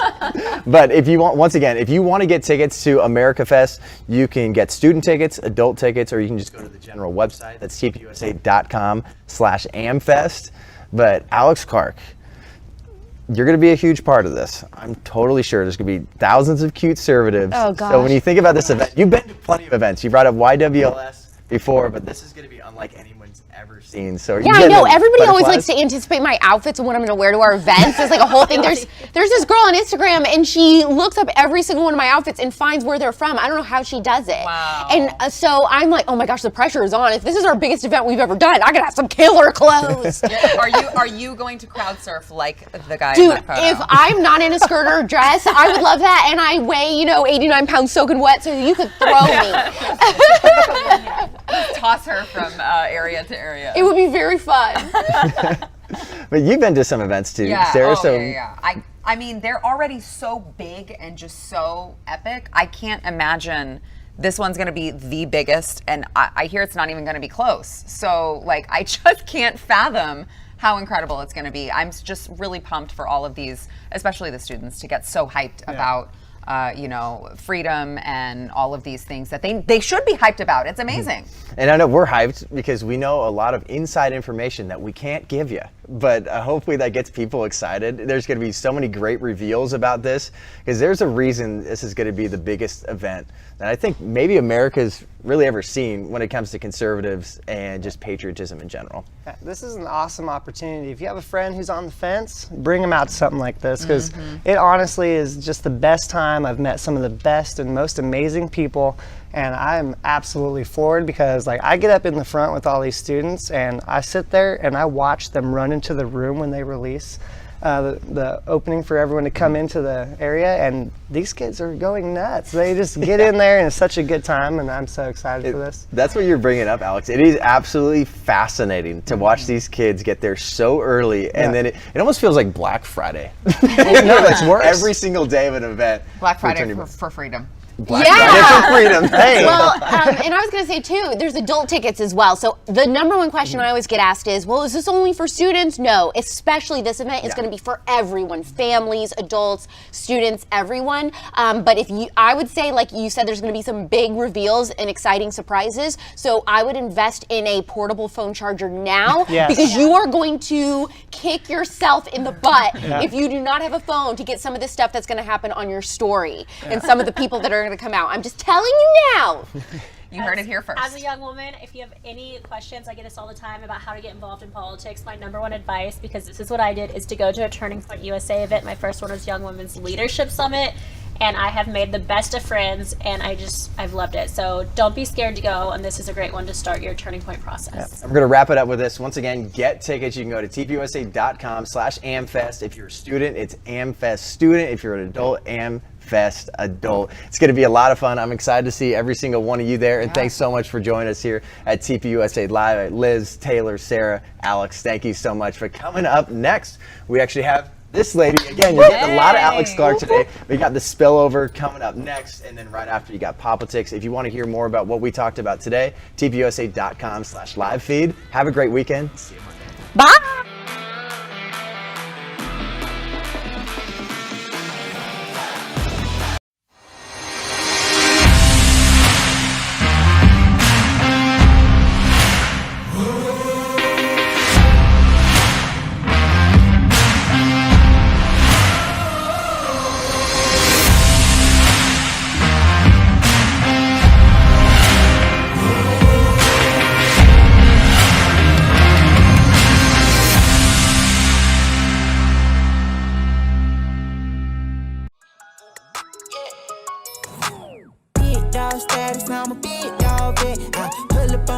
Have you ever heard of the show America's Most Wanted?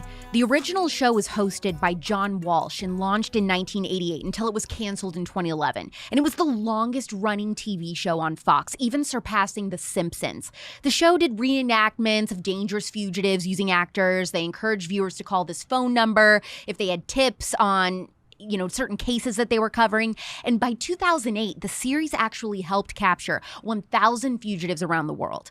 What a lot of millennials and definitely Gen Z don't know, I'm sure, is that the host of America's Most Wanted, John Walsh, was the parent of a missing child. Actually, it was one of the first big missing child cases in the country that everyone was talking about, and it sparked the entire stranger danger movement, if you remember that. On July 27th, 1981, 6-year-old Adam Walsh was at Sears with his mom in Hollywood, Florida. His mom went to ask someone a question and let Adam play video games at an Atari display with several other boys who were taking turns playing. Then another employee told Adam's mom that the boys had started fighting over the game, so he asked them to leave the store after asking if they had a parent with them, to which they said they didn't. Unfortunately, Adam was too shy to speak up. Adam's mom called the police after about 90 minutes of searching for him. A few days later, his head was found in a drainage canal. The rest of his body was never found. Adam Walsh's case changed the way we look for missing children in this country forever and inspired his parents to get involved. His case sparked the formation of the National Center for Missing and Exploited Children. I wanted to tell you that story because every year, 800,000 children go missing. Thanks to technological advances, predator awareness, and changing the way searches are conducted, more than 99% of missing kids now return home alive. Mitzi Sanchez is one of the lucky ones. On August 12, 2000, in Vallejo, California, 8-year-old Mitzi Sanchez was walking home from school when a child serial killer, Curtis Dean Anderson, spotted her and kidnapped her. It was the day of her birthday party, which she was so excited for, and she was just 2 blocks away from home when the kidnapping occurred. Anderson held her captive for an excruciating 2 days before she bravely escaped. Today, we'll hear her harrowing story. And I also want to note that this episode contains details about sexual abuse and listener discretion is advised. I'm Alex Clark, and my exclusive interview with Mitzi Sanchez happens next on The Spillover. It's The Spillover. I'm Alex Clark, and I'm here with Mitzi Sanchez, which is such an honor. Mitzi, go ahead and just start us off at that day in August of 2000. Thank you, Alex. So August 10th, 2000, gosh, it's been 21 years since the day that I was abducted by Curtis Dean Anderson. He was a serial killer and rapist that loved little girls. And my mom had already warned me about this kidnapper because Ziana Fairchild was missing from the city of Vallejo. It had been 8 months and she was nowhere to be found. I can still remember it like it was yesterday. My mom would sit me in front of the TV and she would say, if anyone ever tried to take you, you kick and scream, punch, fight, do whatever you can to get away. And yet I didn't realize that my mom was sharing some of the most valuable information with me. I didn't think that I was ever going to have to use it. You know, these things are what we see in movies. We don't think that kidnappings or murders or drugs, the street life is real until we see it for ourselves. And so August 10th of 2000, I was getting ready to celebrate my 8th birthday. And you remember being a young kid and how excited you were the night before your birthday. You couldn't sleep from the excitement. That was me. Yeah. And so I was ready to party. And my brother Ismael and I, we attended Highland Elementary School together. We walked home together every single day with a group of friends. We never walked alone. That's just not what we did. But this specific day was the day of my birthday party, and I had a party to get home to. And so I left my brother behind at school when the bell rang at 3 o'clock that day. And the street that we walked down it's still aligned with all of these beautiful trees. And in the summertime, there are a lot of leaves that had fallen. So I'd love to crunch them underneath my feet on the way home. And I remember doing that for the 7 blocks that it took to get from school to my parents' house, which was on one of the most busiest streets in the city of Vallejo. And I was 1 block away from home when I noticed a man sitting in his car, literally staring at me through his rearview mirror. I could see his bright blue eyes staring at me. And in my gut, in my spirit, I felt this, it was like this clear voice that told me to cross the street, warning me, like our intuition, that gut feeling, that's the Holy Spirit. And that's what was speaking to me and told me to cross the street and avoid this man. And I did exactly what most of us do when we get that, that gut wrenching feeling. We ignore it. And so I did. This was a normal day for me, my normal route. Nothing seemed out of the ordinary other than that man. And as soon as I approached the vehicle, he got out of the car and he walked around the back and stopped me. And he said, "Hey, I need your help. I broke my hip in a bike accident. I can't bend over. I need you to pick something up for me." And as a kid, my parents always taught me to be kind and generous and helpful. And so when he asked me to help him, I thought, okay, I'll help this man and be on my way. And so I did. He opened up the front door to his beat up Oldsmobile. And as soon as I reached over into the floorboard of his car to grab the duct tape that he claimed to not be able to pick up, I felt him lean over me from behind. He put all of his 200 pounds of body weight on top of mine and covered my mouth so nobody could hear me scream. There were 2 boys walking in front of me, and my brother was literally just a block behind me. And although my brother didn't see me get taken, he was distracted because he was walking with our friend Tony, and Tony's mom picked him up. So in the short amount of time that it took Tony's mom to pick him up and drive off, that was how quick the kidnapper was able to grab me and throw me in his car.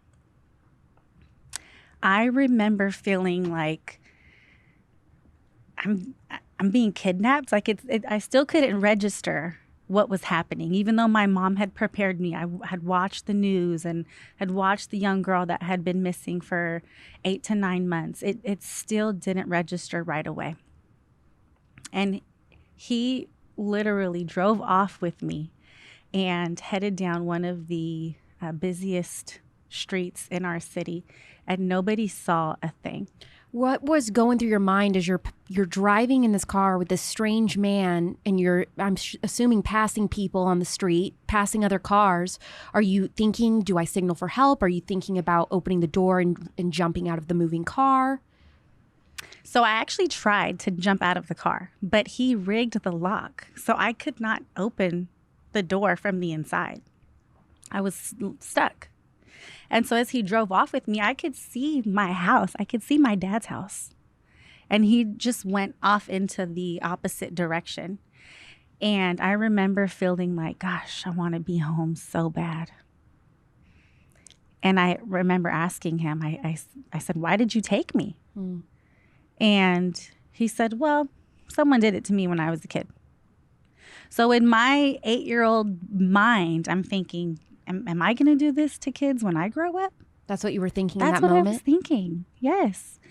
We're kids. We don't know how to process serious things like this. We're so we're so vulnerable, very naive. Like we just don't know what the world really has waiting for us. And so, of course, I was in complete shock.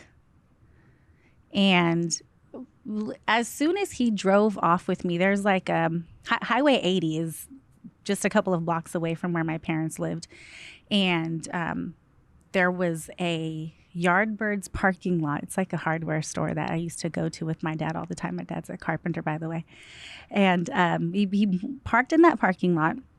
He made me change my clothes, and he pulled out a bottle of alcohol and made me take a shot of the alcohol.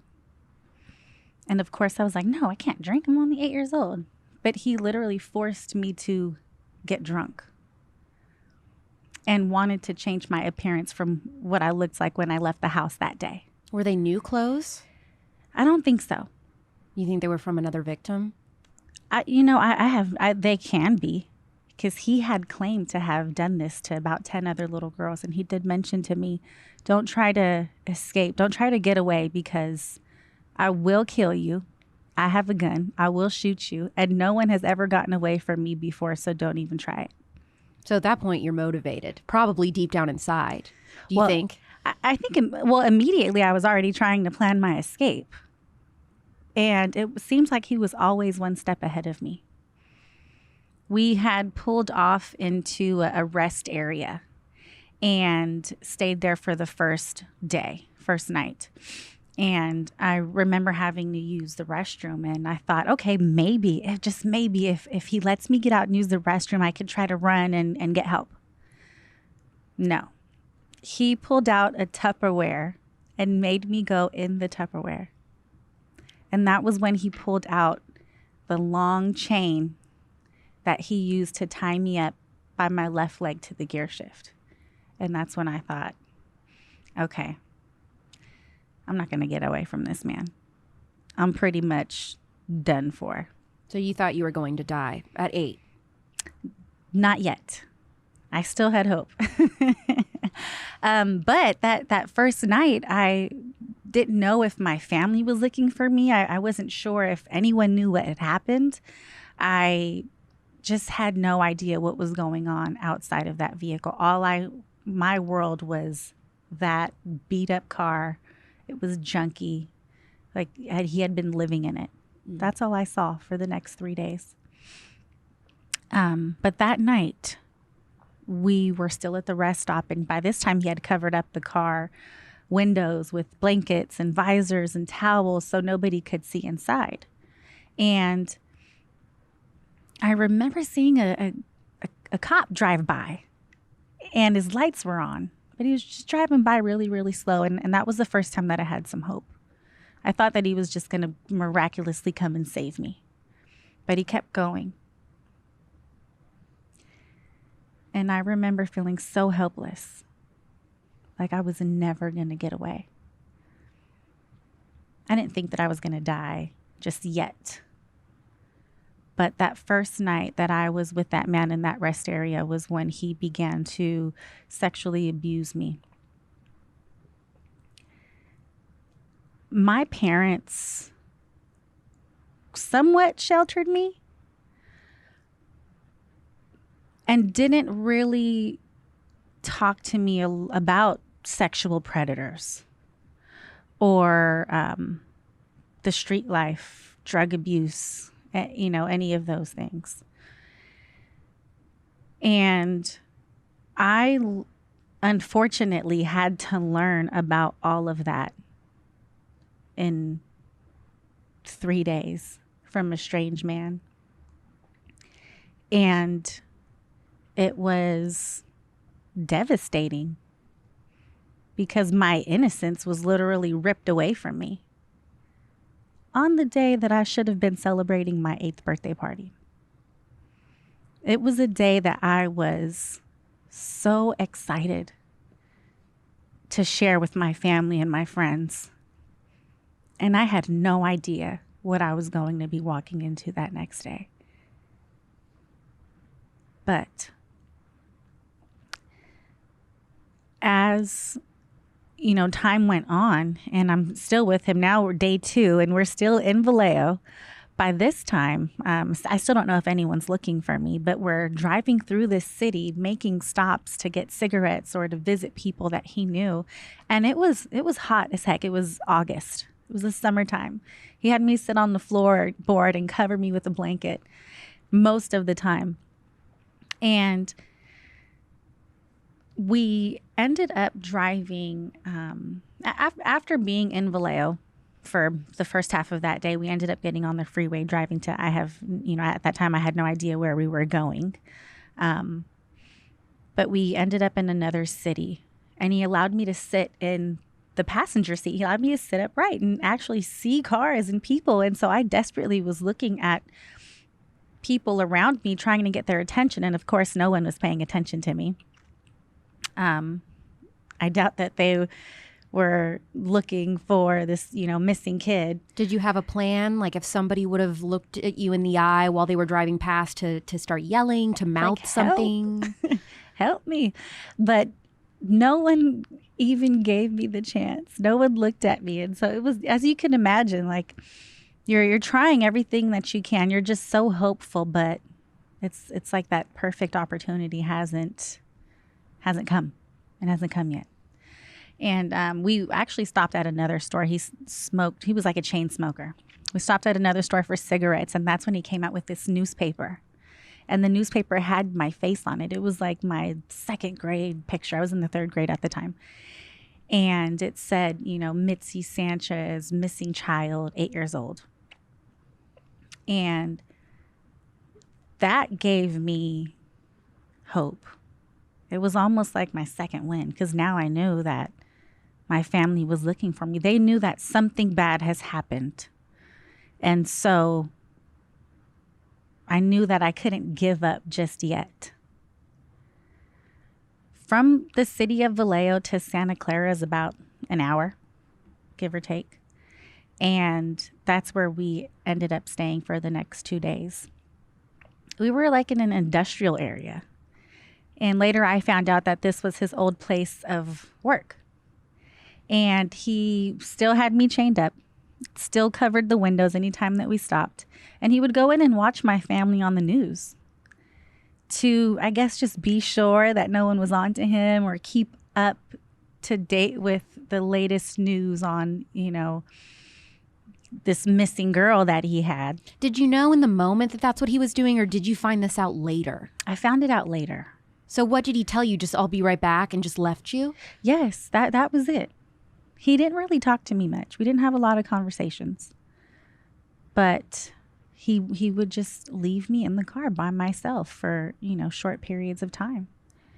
And later on, I found out that he was going into his place of work to watch my family on the news. And it literally I still have footage of my mom crying, begging for whoever had her daughter to bring her back. And it was like something that he got off on. This was something that he was proud of and apparently loved doing. And he felt so prideful about it, and didn't hide those feelings at all, especially in the interviews that I had seen after he had been incarcerated for some time. But, that the second day that I was with him, after he had watched my family on the news that afternoon, he went to go park the car in another, kind of private area. And we were parked near a dumpster of all places. And that night I hadn't slept. I hadn't eaten anything. I was so weak, and I was too terrified to sleep around him because I did not feel safe. I had anxiety. I was just full of fear of, the unknown or what he would do if I even shut my eyes for a second. But throughout the period of 3 days that I was with him, I was molested and raped, and he had taken photos of my body and had just done vicious things to me that nobody deserves. And I remember specifically that night looking up at the stars. That was like my escape while I was with him. He was asleep, probably passed out drunk. And I remember looking up at the stars and just wanting to be home so bad. The following morning, we had taken the drive back to where he was working, or where he had previously worked, and left me in the car again, windows covered. I'm still chained up. It's hot as heck in the car. And I jumped from the passenger seat to the driver's seat. With the chain on? With the chain on my left leg. And I had this overwhelming feeling of, like, this is it. I'm going to die. Just a few months before my birthday, my uncle Reyes sat me down on his lap at my parents' house, and he introduced me to Jesus. And at this time, he had been reading his Bible a lot and studying the Word, and I'm grateful that he took that time out to speak with me. And he said, this amazing story about this man named Jesus that died for our sins, and just this, I remember feeling so just in awe of this great story that he was telling me. And he said, we need to repent and ask God for forgiveness so that we can make it to the pearly gates. And I remembered that conversation when I was sitting in the car, chained up, and I moved over into the driver's seat, and I laid my head on the steering wheel, and I thought, okay, well, since I'm going to die, I better start praying. And I literally asked God to forgive me for bugging my older sister. And that was the one and only thing that I had to get off of my chest, because I knew that if I did, that I would make it to heaven that day. I just knew that I was going to die. And so about 5 to 10 minutes after I prayed that prayer, I know that God knew that my heart was not just asking him for forgiveness so I could make it to heaven, but he knew that I wanted to be home with my family. The kidnapper left the keys in the car and told me not to look there. And so once he left, of course, my curiosity got the best of me. I found the keys, unlocked the chain that was around my ankle, and I rolled the window down of that beat up Oldsmobile and jumped out of the window. And I was so weak and tired because I hadn't eaten or slept that my knees buckled and I almost fell to the floor. And I literally had to walk away. I could not run. I had to walk away from the car. And I was freed. Where did you go? So I didn't know where the heck I was. I just instinctively walked towards the street, and I heard him yelling for me to come back. So he had caught me, walking away from his car. And he was like, "Hey, come back here." And I'm like, Yeah. What does he think you're going to say? Okay. And so I walked away, and I got desperate because cars were driving by me. Nobody was stopping. I had no shoes on. I probably looked like a mess. Nobody was stopping, but this huge diesel truck hit the corner.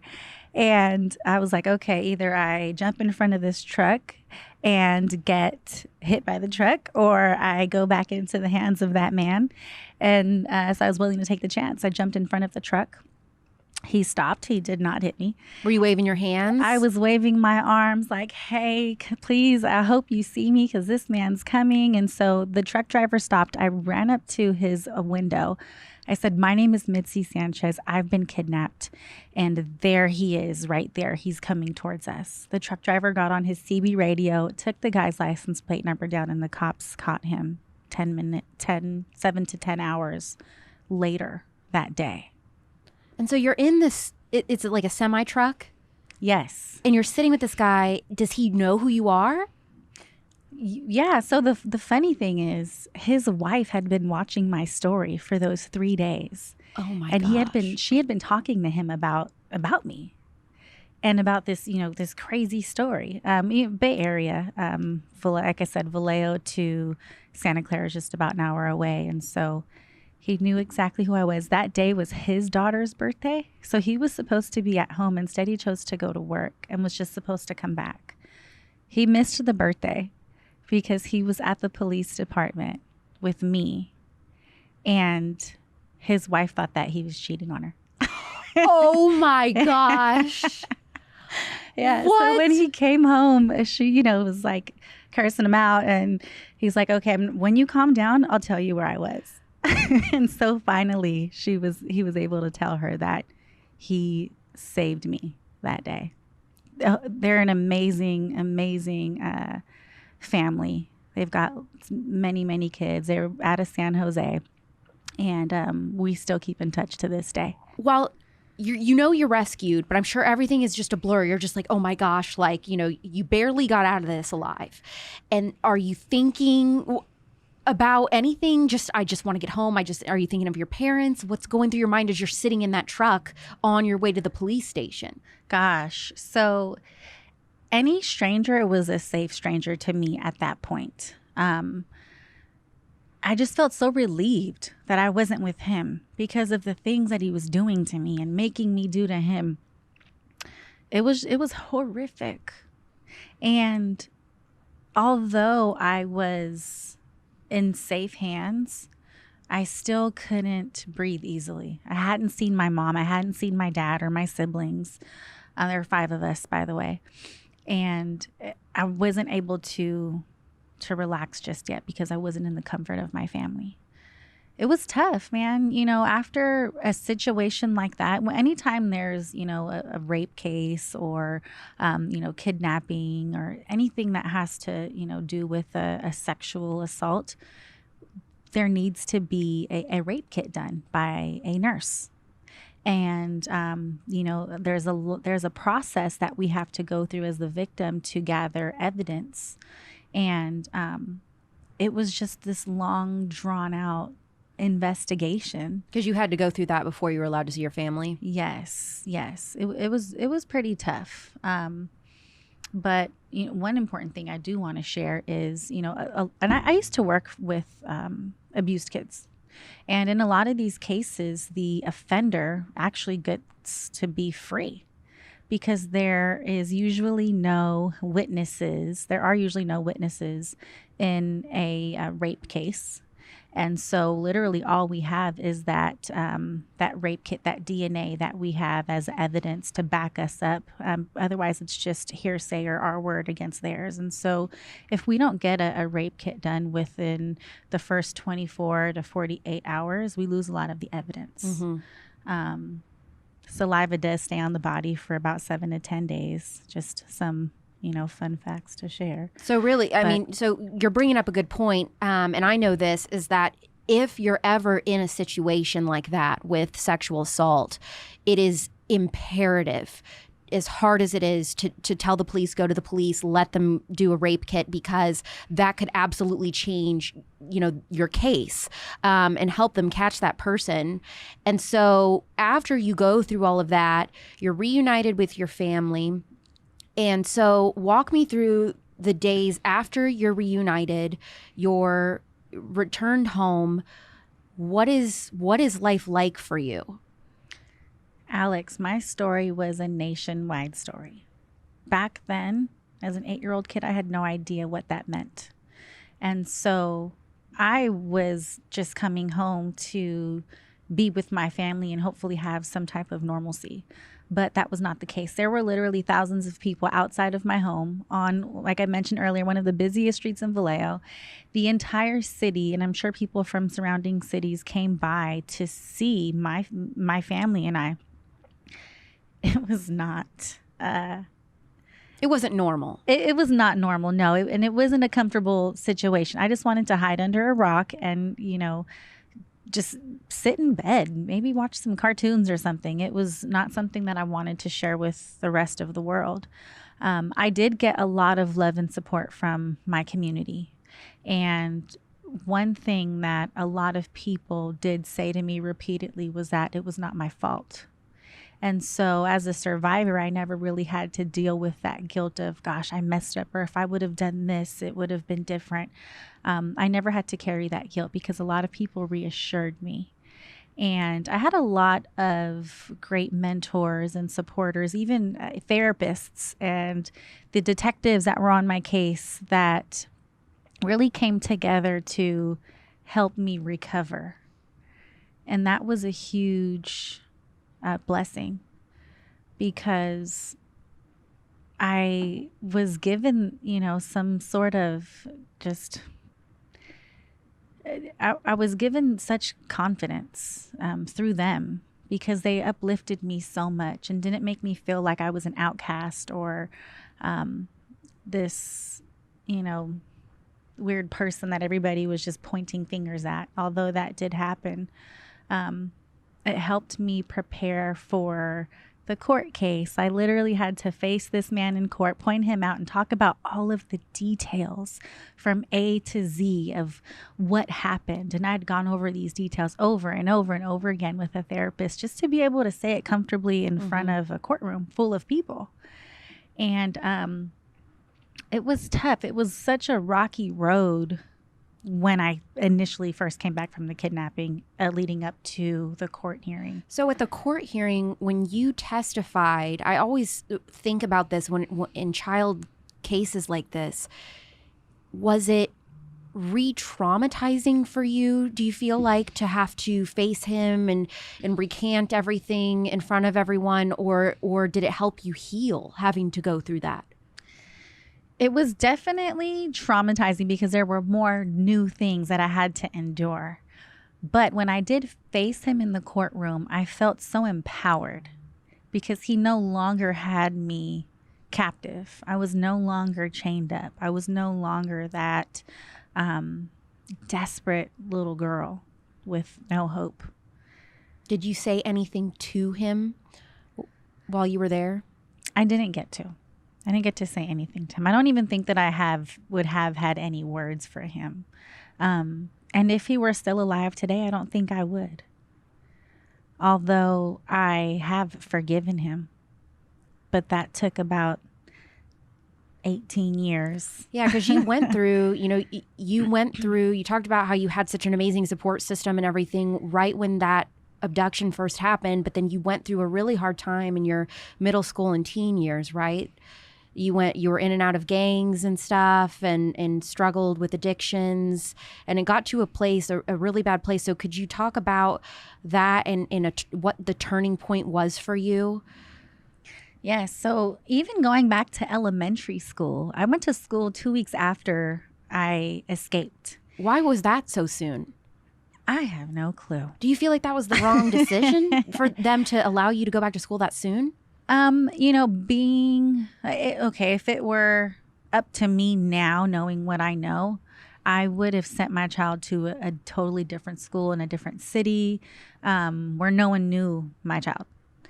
Because, like I said, nationwide story, everybody knew about me being abducted. And so going back to school, in elementary school, being on the playground, I was getting surrounded by like 20, 30 kids at a time, asking me, questions like, were you scared? What did he do to you? What was it like? How did you feel? And that's just kids being kids, but they don't understand. Right. Exactly. Right. And so you're just like, leave me alone. Yeah.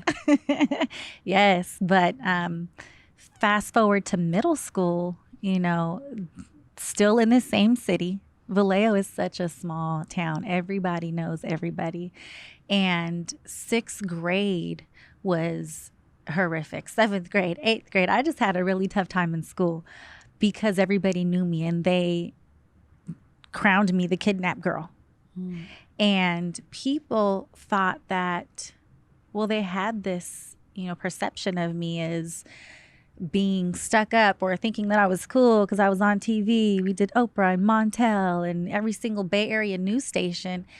And although, that's not something that I was proud of at the time, it was something that I actually wanted to hide and never, ever talk about ever again. It was now it was now coming back up through these kids. And in middle school, we don't know who we are. Kids don't know who they are. And so everyone's, following what the crowd is doing. And unfortunately, I was, the butt of their jokes. And, I got picked on a lot. And do you feel like that created a lot of anger in you? They created a monster. I had so much anger built up inside of me that I felt like I would much rather fight than to be picked on. And they would say horrible things, you should have died when you got kidnapped, or, just all of these crazy things that these kids would come up with. And there was just a time that came and I had had enough. And so I started fighting. I was a boxer. I loved boxing as a sport. I played soccer. I was a sporty teen. But those skills I ended up unfortunately using on the bullies. And I realized that it was easier for me to fight and beat these people up than to let them tear me down with the most horrific thing that happened to me in my life at that point. And so the fighting just didn't stop. It would be every day. It would be multiple times a day. And I had a certain group of friends that I hung out with that respected me. They never asked me about my kidnapping. And anytime that someone was bothering me, they were willing to fight with me. And so that's kind of how I got, into the gang world, was because I now had a group of people that were willing to have my back. Do you feel like that they were so accepting and understanding and everything with you and didn't judge you because they had also gone through their own childhood traumas? Yes. My best friends have shared with me even their stories of abuse. And you're still friends to this day with these people? We're still friends to this day. These have been my lifelong sisters. Of course, we're all mothers and, succeeding in this world. And I'm just so proud of them. I wish they could be here with me. But they're just amazing women. And they also have some amazing stories. And we just it was like this group of young teens that had gone through some horrific things. It's like the club that no one wants to be a part of, but it's us. And it's so the we just Breakfast made Club, the best of it. but not the one that we saw in movies. Right. Yes, we were definitely a unique group of young ladies. And, we fought together. We went to juvenile hall together. We cried together, laughed together. Our families loved us. Like I said, they're like my sisters. They called my mom and dad mom and pop, and I did with them as well. And so we just had a crazy young life. And so were they the people that you were with when you ended up in a life-threatening car accident? I wasn't with those girls specifically, but it was another group of girls that I was with. There were 4 of us. And this car accident was a drinking and driving car accident. I wasn't driving. I was in the front passenger seat, but I had been on this binge drinking hype for quite some time. And the reason why was because at that age, I was 16 years old. This was 2009. I had never talked about my kidnapping. I, just kept that bottled up inside. But in 2009, I want to say it was March, there was a young girl that was missing from Tracy, California. Her name was Sandra Cantu. She was 8 years old. She had been kidnapped. She came from a family of 5 like mine, a Latin family like mine, this beautiful, beautiful little girl. And I had gone to her city to attend a car show with my friends. And when we got there were cops everywhere. The city was like in shambles, and I didn't know why yet, but we had pulled over to like a Jack in the Box and, you know, walked in to get some food. And as soon as I walked into the door, I saw a missing child flyer with Sandra's face on it. And it like clicked for me. And I said, okay, this is why the city's going crazy. They're looking for this little girl. And so I ripped the flyer off the wall and I took it home with me. And I just had this burning desire in my heart to do something. I didn't know what I was going to do, but I saw myself in that little girl on that poster. And I just knew that I wanted to help. And so I took that flyer home. I got 3,000 copies donated. And my friends and I got together and just went out into the streets handing out these flyers. And pretty soon, we were meeting with her family. We were doing interviews with all of these Bay Area news stations and reporters, newspapers. They all wanted to interview me, of course, because of my story. And so they wanted to know who I was and why I was helping. And I remember being in Tracy one night while we were looking for her for about 10 days. And I just knew that she was going to come home alive. That was, you know, what kept me going. And so it's dark, and there's like hundreds of people outside of the trailer park that she lived in with her family. And I'm doing an interview with Cron 4 News. And it was like my little light bulb went off. And I thought, this is why I'm still alive. And it's to share my story and to work with other families who are experiencing the same horrific trauma that my family did back in 2000.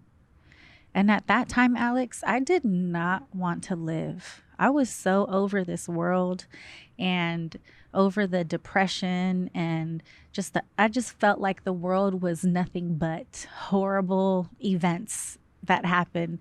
And so I didn't want to be here. I felt like I had no reason to live, like I had no purpose. And so when I was put in front of this young girl's family and was able to have a story to share with them, something I actually survived, it was something that gave them hope. And it was something that even gave me hope. It helped me to help them. Yeah. And so I thought, man, this is why I'm still here. Like, I actually have a purpose in this world. And so it was my second chance at life. And I got sober for those 10 days that she was missing to work with her family. I was 16 years old. And so for the 10 days that Sandra was missing, I stayed sober. But when we found her body in the suitcase, I went on a drinking binge because I had no tools to deal with the pain and devastation that I was feeling, because I was so hopeful that she was going to come home alive. And when she didn't, that was like the biggest letdown of my life. And I almost felt like I was giving her family false hope. Mm. And so I drank and I drank and I drank and almost lost my life in a car accident. I didn't know then, but I was pregnant with my daughter. I was in the first month of pregnancy, and I flew through the windshield, broke my nose, my neck, my arm, everything from the waist up was broken. And I was in a coma for 2 weeks. Oh my gosh. I was unrecognizable. And by the grace of God, I do not look like what I've been through. And my daughter, you know, came into my life. I was now expecting this, you know, perfect creation. And between being physically disabled and the pregnancy, that was when my life took a turn for the better. And having my daughter actually taught me how to love again. It taught me how to care for myself because now I had this little human being to live for. And so that was when my life pretty much took a turn for the better, was in 2009 after that horrible car accident and expecting this baby. And you became a Christian. I sure did. Was it after she was born or while you were pregnant? Well, I accepted Jesus Christ when I was 7 years old. That I shared with you earlier when my uncle introduced me to Jesus. But I actually didn't start walking with Christ until about 3 to 4 years ago. But the evidence of God in my life from the time that I was a baby and all of the, I have many reasons to be dead right now, but I'm still here walking, living, breathing, talking, and in pretty good shape.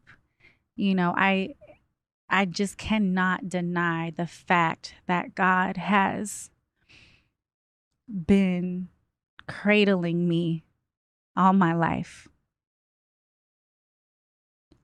He has done some miraculous work on my heart because of all of the crazy things that I'd been through. I have every reason to be angry. I have every reason to be mad at the world.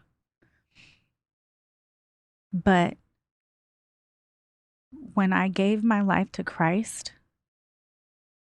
I was able to truly forgive the man that kidnapped and raped me at 8. I was able to let that go and actually be free. I'm like 1,000 pounds lighter because of it. I could have never done that without God. You know, I feel like one of the most blessed people because I get to feel his spirit. That's right. Your daughter gave you purpose. Yes. Your relationship with Jesus gave you promise. Yes. Yes. Even my daughter has a relationship with the Lord. Like, what? I never had that as a kid. But to be able to plant that seed in her and watch her live that out, that's a huge blessing in itself. And so with all of this that you've been through, you were able to even create a nonprofit called the Mitzi Sanchez Foundation. And you guys do a bunch of stuff. You talk to parents about what to do when their kids go missing, correct? And you also, don't you teach kids different things to look for when it comes to sexual predators and things like that also? Yeah, so the Midsi Sanchez Foundation was a desire put on my heart by the Father. And, you know, it's always something that I've wanted to do. I just didn't know how to put that into play. Mark Class, he's the founder of the Class Kids Foundation, and he kind of paved the way for me and showed me through his organization how to do it. And so I started the Midsi Sanchez Foundation in 2018. And originally we started out to work with families whose children were actually missing. And although we don't have search parties, the Class Kids Foundation does a great job at that. But from my experience, I get to teach the families how to make a flyer. I get to teach them how to utilize the media and get their story out into the public. Because a lot of the times that these kids or teenagers go missing, they don't get enough publicity. And that can be hard. So we get to teach them how to respond in the event that their child's missing.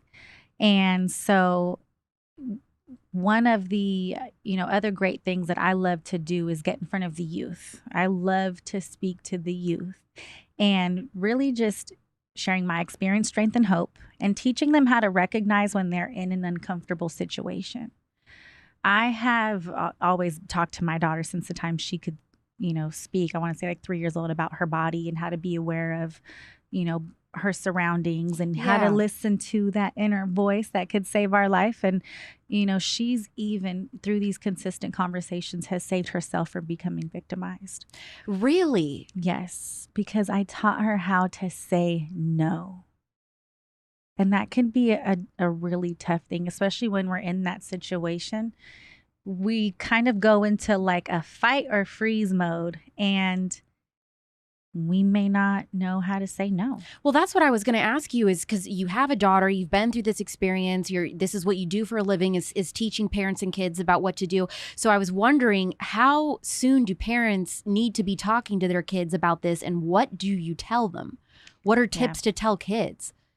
Yes. So I would say speak to your children as young as, I'd say, 3 years old. If they can speak, that's when we need to start teaching them, because they can now speak up for themselves. And so, I did it with my kid, and I have to be honest and say that I felt like sometimes I felt like I was making her grow up too fast. Mm-hmm. And I even felt guilty about it at times, because none of the other kids her age can tell you what a sex offender is or name their body parts. And my daughter was always taught those things. But the day that she was able to protect herself from becoming victimized by someone who was close to our family, that was when I had gotten the reassurance that I was doing the right thing all along. A lot of people don't want to share with their kids because they think that they're too young. But even babies get molested. That's right. And so we need to start teaching our children about the real, raw, and uncut world, because if we don't, somebody else will. And does your foundation provide those resources for parents on tips and how to educate and talk to their own kids? I work mainly with the youth in classroom settings. So I don't really get to get those opportunities with the parents. It's with the children directly. Okay. But I do share these tips with the kids that I'm put in front of. And I do get the amazing opportunity to talk to officers, doctors, nurses, people that come into contact with victims about how to be more mindful when they're doing their job and working with people like us. And so that's pretty cool. I love doing that, because it's not often that they get to speak to somebody who's survived a kidnapping. And you tell the kids that when you're speaking at the schools? Yes. 1% of people who are abducted by strangers come back home alive. And so, it's just a rare thing to hear from a live person that has this actual experience, and it makes it more real for them. Absolutely. And so if someone has more questions, maybe they've been a victim of trauma, they've survived something, and they want to talk to you about it, what's the best way that they can reach out to you? I have people reach out to me all the time on social media. I'm on Facebook. I'm on Instagram. My Instagram handle is _stayalive_. And, I love getting those messages from women, men, young and old. And so it's a huge honor for me that someone even trusts me. A lot of people don't speak about their history. And so I like to provide them a safe space, no judgment. But I do love to hear from those people that are out there that are just dying to get this stuff off of their chest. And so Instagram, Facebook, MidsiSanchez.com. Well, I'm so glad that you choose to share your story. And I know that for a while in your life, you were thinking, I never want to talk about this again. I never want to talk about it. But you decided that you were going to.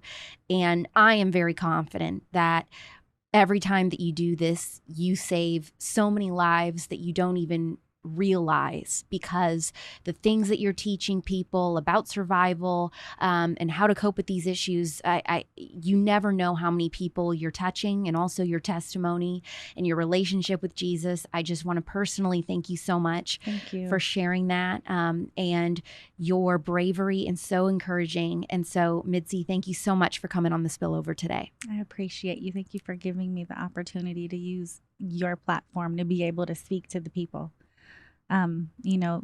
There have been many, many, many times that I even try to talk myself out of sharing my story. But every time I do, it loses its power over me. And it's like the chains just keep falling off. And so I want to encourage people to talk about what they've been through and not bottle that up inside, because that alone can be, it can be so painful. And so we've got to let it out. We never want to drown it at the bottom of a bottle. I love that. Share your story, break the chains. We'll be right back on The Spillover. It's The Spillover with Alex Clark. I still have goosebumps from hearing Midsi's story. I don't know about you. I'm sure that you do also. I know that was hard to hear at some parts, but just like Susanna Hupp's story, I feel like those types of stories that so many people are scared to talk about are so important. You know, I think that there are two different types of people in the world. There are people that really feel better when they pretend like bad things don't happen. It's easier for them to get through the day. And then there are people like me who really want to know the worst of the worst so that I feel like I can survive if I'm in those types of situations, if I'm ever in a situation like that, or a loved one is. And also just bringing awareness. There's so many parents and family members that are in care of children who would have no idea what to do if their child went missing. I also think that it's important for kids of a certain age to hear these types of stories and hear how Midsi was able to survive. I started listening to stories about missing kids and, you know, survivors of horrible tragedies like that when I was a little older than Midsi, when she got abducted. And I really do feel like that's helped me be more aware as I've grown into my adult age. I know that my grandmother, I would always go stay with her for a couple weeks every single summer. And she would always talk to me about being aware of child predators, which sounds strange, but I'm really thankful that she did that. There was one day she was talking to me about how when she was younger, she had a parent who owned a movie theater, and she would go and she would watch movies. And one day she decided she wanted to go to the water fountain, take a break in the middle of the movie by herself. And so she went to this water fountain, and there was a guy that she didn't know that came over to her and started talking to her and was trying to convince her to leave the movie theater with him. And while that was happening, another little girl went up to my grandmother and she said, "Hey," she was a little bit older, and she said, "Do not leave with that man. That's not a good situation." You know, I don't know the exact quote, but she was telling my grandmother, that's sketchy. Don't go, you know, stay with me, come with me. And what I really love about that story is that was, you know, at a time in this country where blacks and whites were separated, and my grandmother is white, and the little girl who saved her life was an African-American girl. And so my grandmother tells that story. She says, you know, I didn't care. I didn't even think anything of it. You know, we were supposed to be separated and all this, but this little girl comes over to me and is telling me that she's, you know, I need to come with her and all this. And I didn't think twice. I just thought this is, you know, I didn't think about skin color or anything. I just thought this is a person who is my best interest at heart, who is trying to take care of me. And I knew that even as a young child. And so that story always resonated with me for more reasons than one. But I just think it's important to talk about these types of conversations that sometimes nobody wants to talk about. And I think there's a right way to talk about them too. You know, I know that I've been hard on like conspiracy theories and that kind of stuff on POPlitics on my daily show. And I do that for a reason. I think that a lot of that conspiracy theory stuff, you know, sometimes it brings light to good things like human trafficking and stuff like that. But also sometimes it's just like it's way too sensational and it's not factual. And I don't think that it always helps sometimes. And so I feel like hearing from real survivors like Mitzi Sanchez is helpful, and also gives us resources so that we know what to do going forward, you know, helping with the Mitzi Sanchez Foundation, the foundation that she started, and just having tips and tricks and that kind of stuff to know what to do. So anyway, I hope that story really resonated with you, like it did with me. Like I said, every episode is going to be different of The Spillover. Some weeks it's not going to be so serious. Some weeks it will. And please let me know, you know, DM me on Instagram at POPlitics or at Real Alex Clark. Let me know what episodes of The Spillover you prefer. Let us know what you're liking. Let us know what you're not liking. You know, leave 5-star reviews though, because if you don't like something, still leave a 5-star review. You can leave constructive criticism, but that really helps us when you do that, and it really hurts us when you don't. So please leave a 5-star review. They're on Apple Podcasts or Spotify. You know, subscribe, all that good stuff. And then make sure you're following POPlitics on Instagram. That's the daily show where I cover pop culture from a conservative perspective. So thank you so much for hanging out with us as always. I love you. Mean it. Bye. Big dog status, I'm a big dog vet. I pull up on the block in a big Corvette. Yeah. Ride around the field with a stick all black. Try with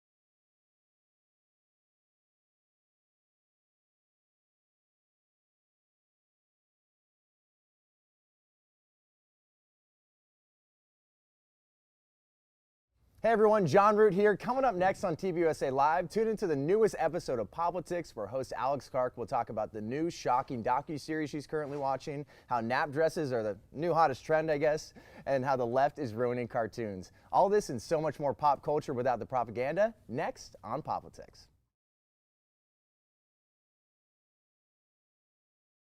Who was interested first?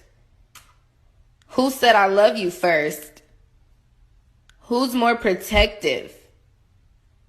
Who cleans more? Who eats the most? Who spends the most money?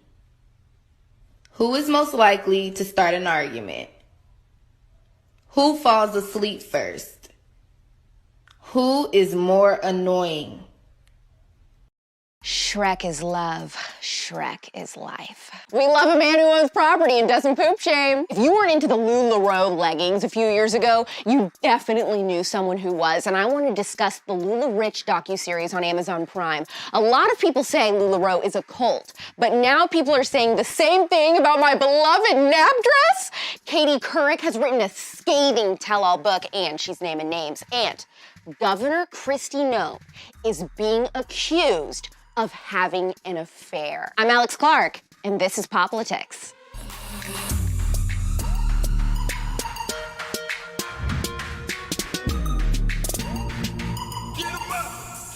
Have you ever been invited to a LulaRich pop-up shop, sold it, worn it, been approached to sell it by the girl who used to bully you in middle school? You caught me. One of my coworkers told me I had to watch this mini docuseries on Amazon Prime called LulaRich. So I started it last night. Bruh. Oh my God. I despise these MLM cults. LulaRich. LulaRich. What in the hell? LulaRich, what is that? We are creating confidence and security. I had achieved the dream. I was selling magic leggings. This is a huge opportunity in America. Women were selling breast milk so they could afford startup costs. It had just become a circus.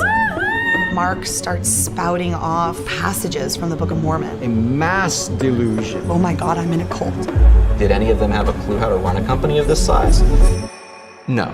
I've always operated by this rule. If a company requires you to buy products to sell, you are the customer. You will end up in a never-ending hole. People's lives and families get ruined from this stuff. Get the hell out of here. Did you know that there are anti-MLM therapists out there? Talk about the dark side of retail therapy. It's not a pyramid scheme. It's not even a scheme per se.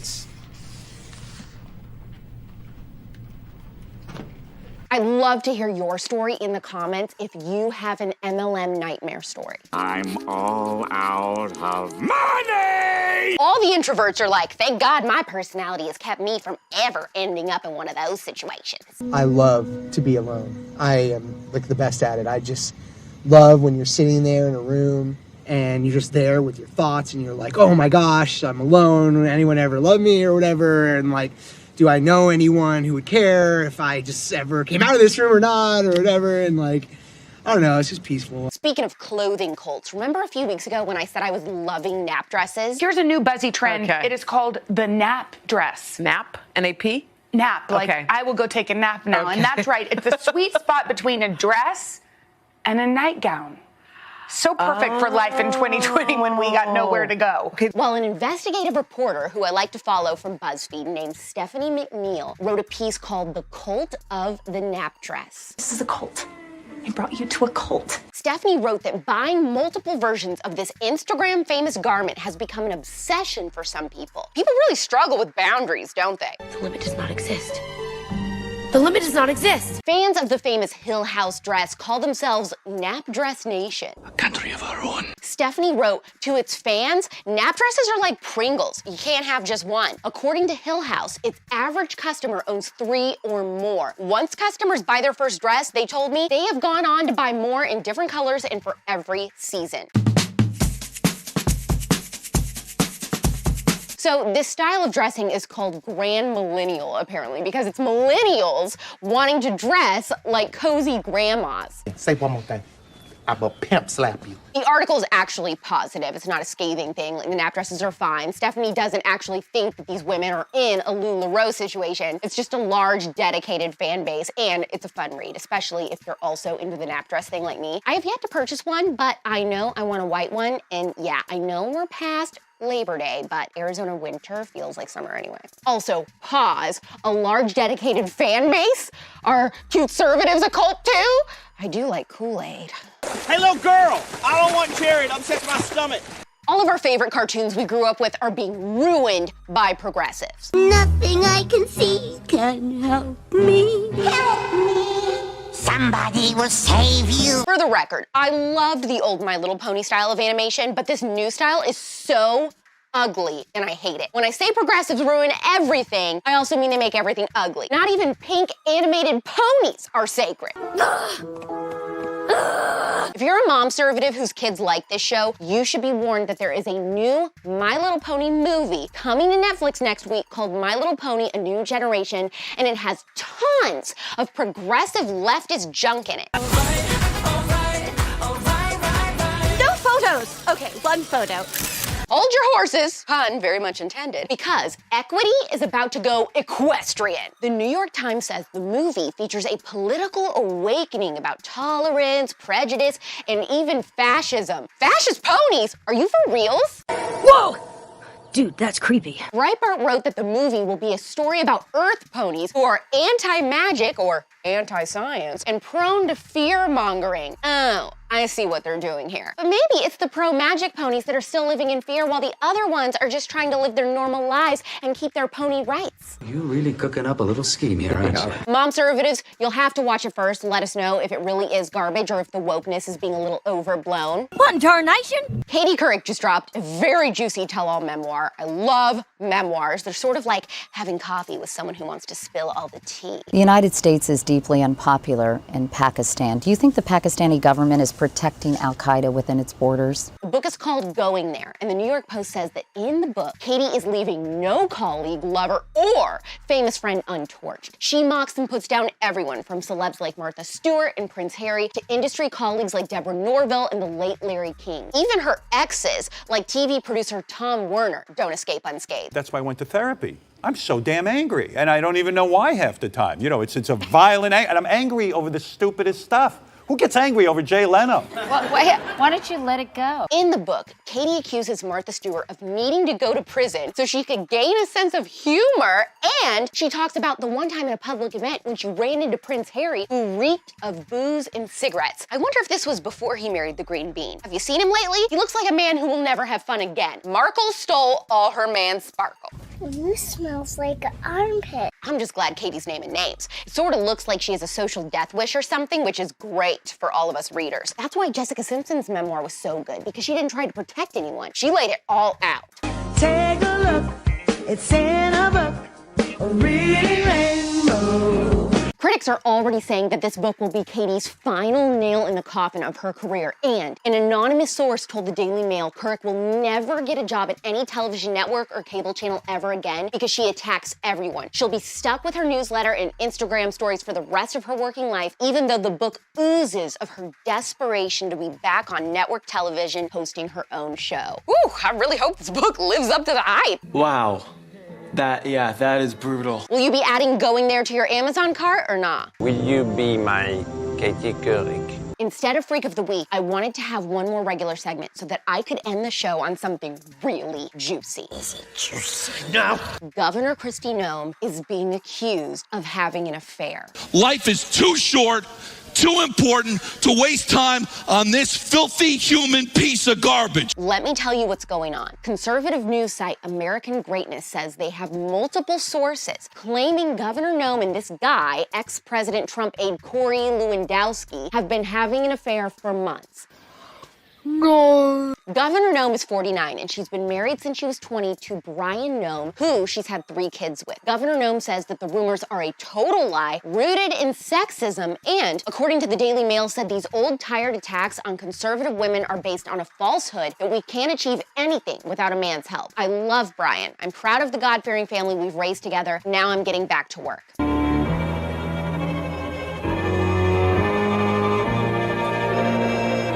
This Corey Lewandowski guy is 48, married since 2005, and has 4 kids. This site, American Greatness, claims that the affair has been going on for months and that Governor Noem's chief of staff, Joshua Shields, even resigned because of butting heads with Corey.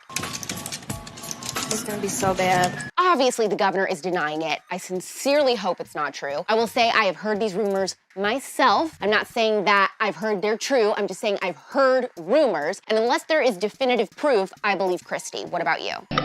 Oh my God.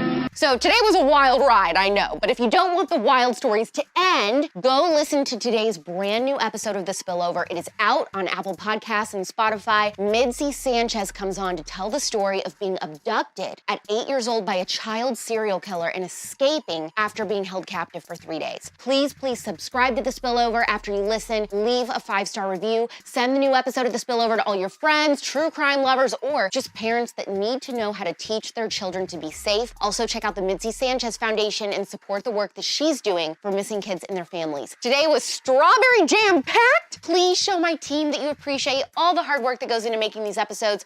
Hit the heart button. What is your MLM story? Do you believe Governor Noem and that she's not having an affair? Share this episode to your stories and with 2 people that you know used to love LulaRich. And last but definitely not least, hit that save button. It's like magical. We're back Monday at 4 p.m. Eastern, 1 p.m. Pacific. Also, FYI, there is limited stock left of the Big Gov is Spoopy sweatshirt. Get it while it's hot. Pop culture without the propaganda every single day. I'm Alex Clark, and this is POPlitics.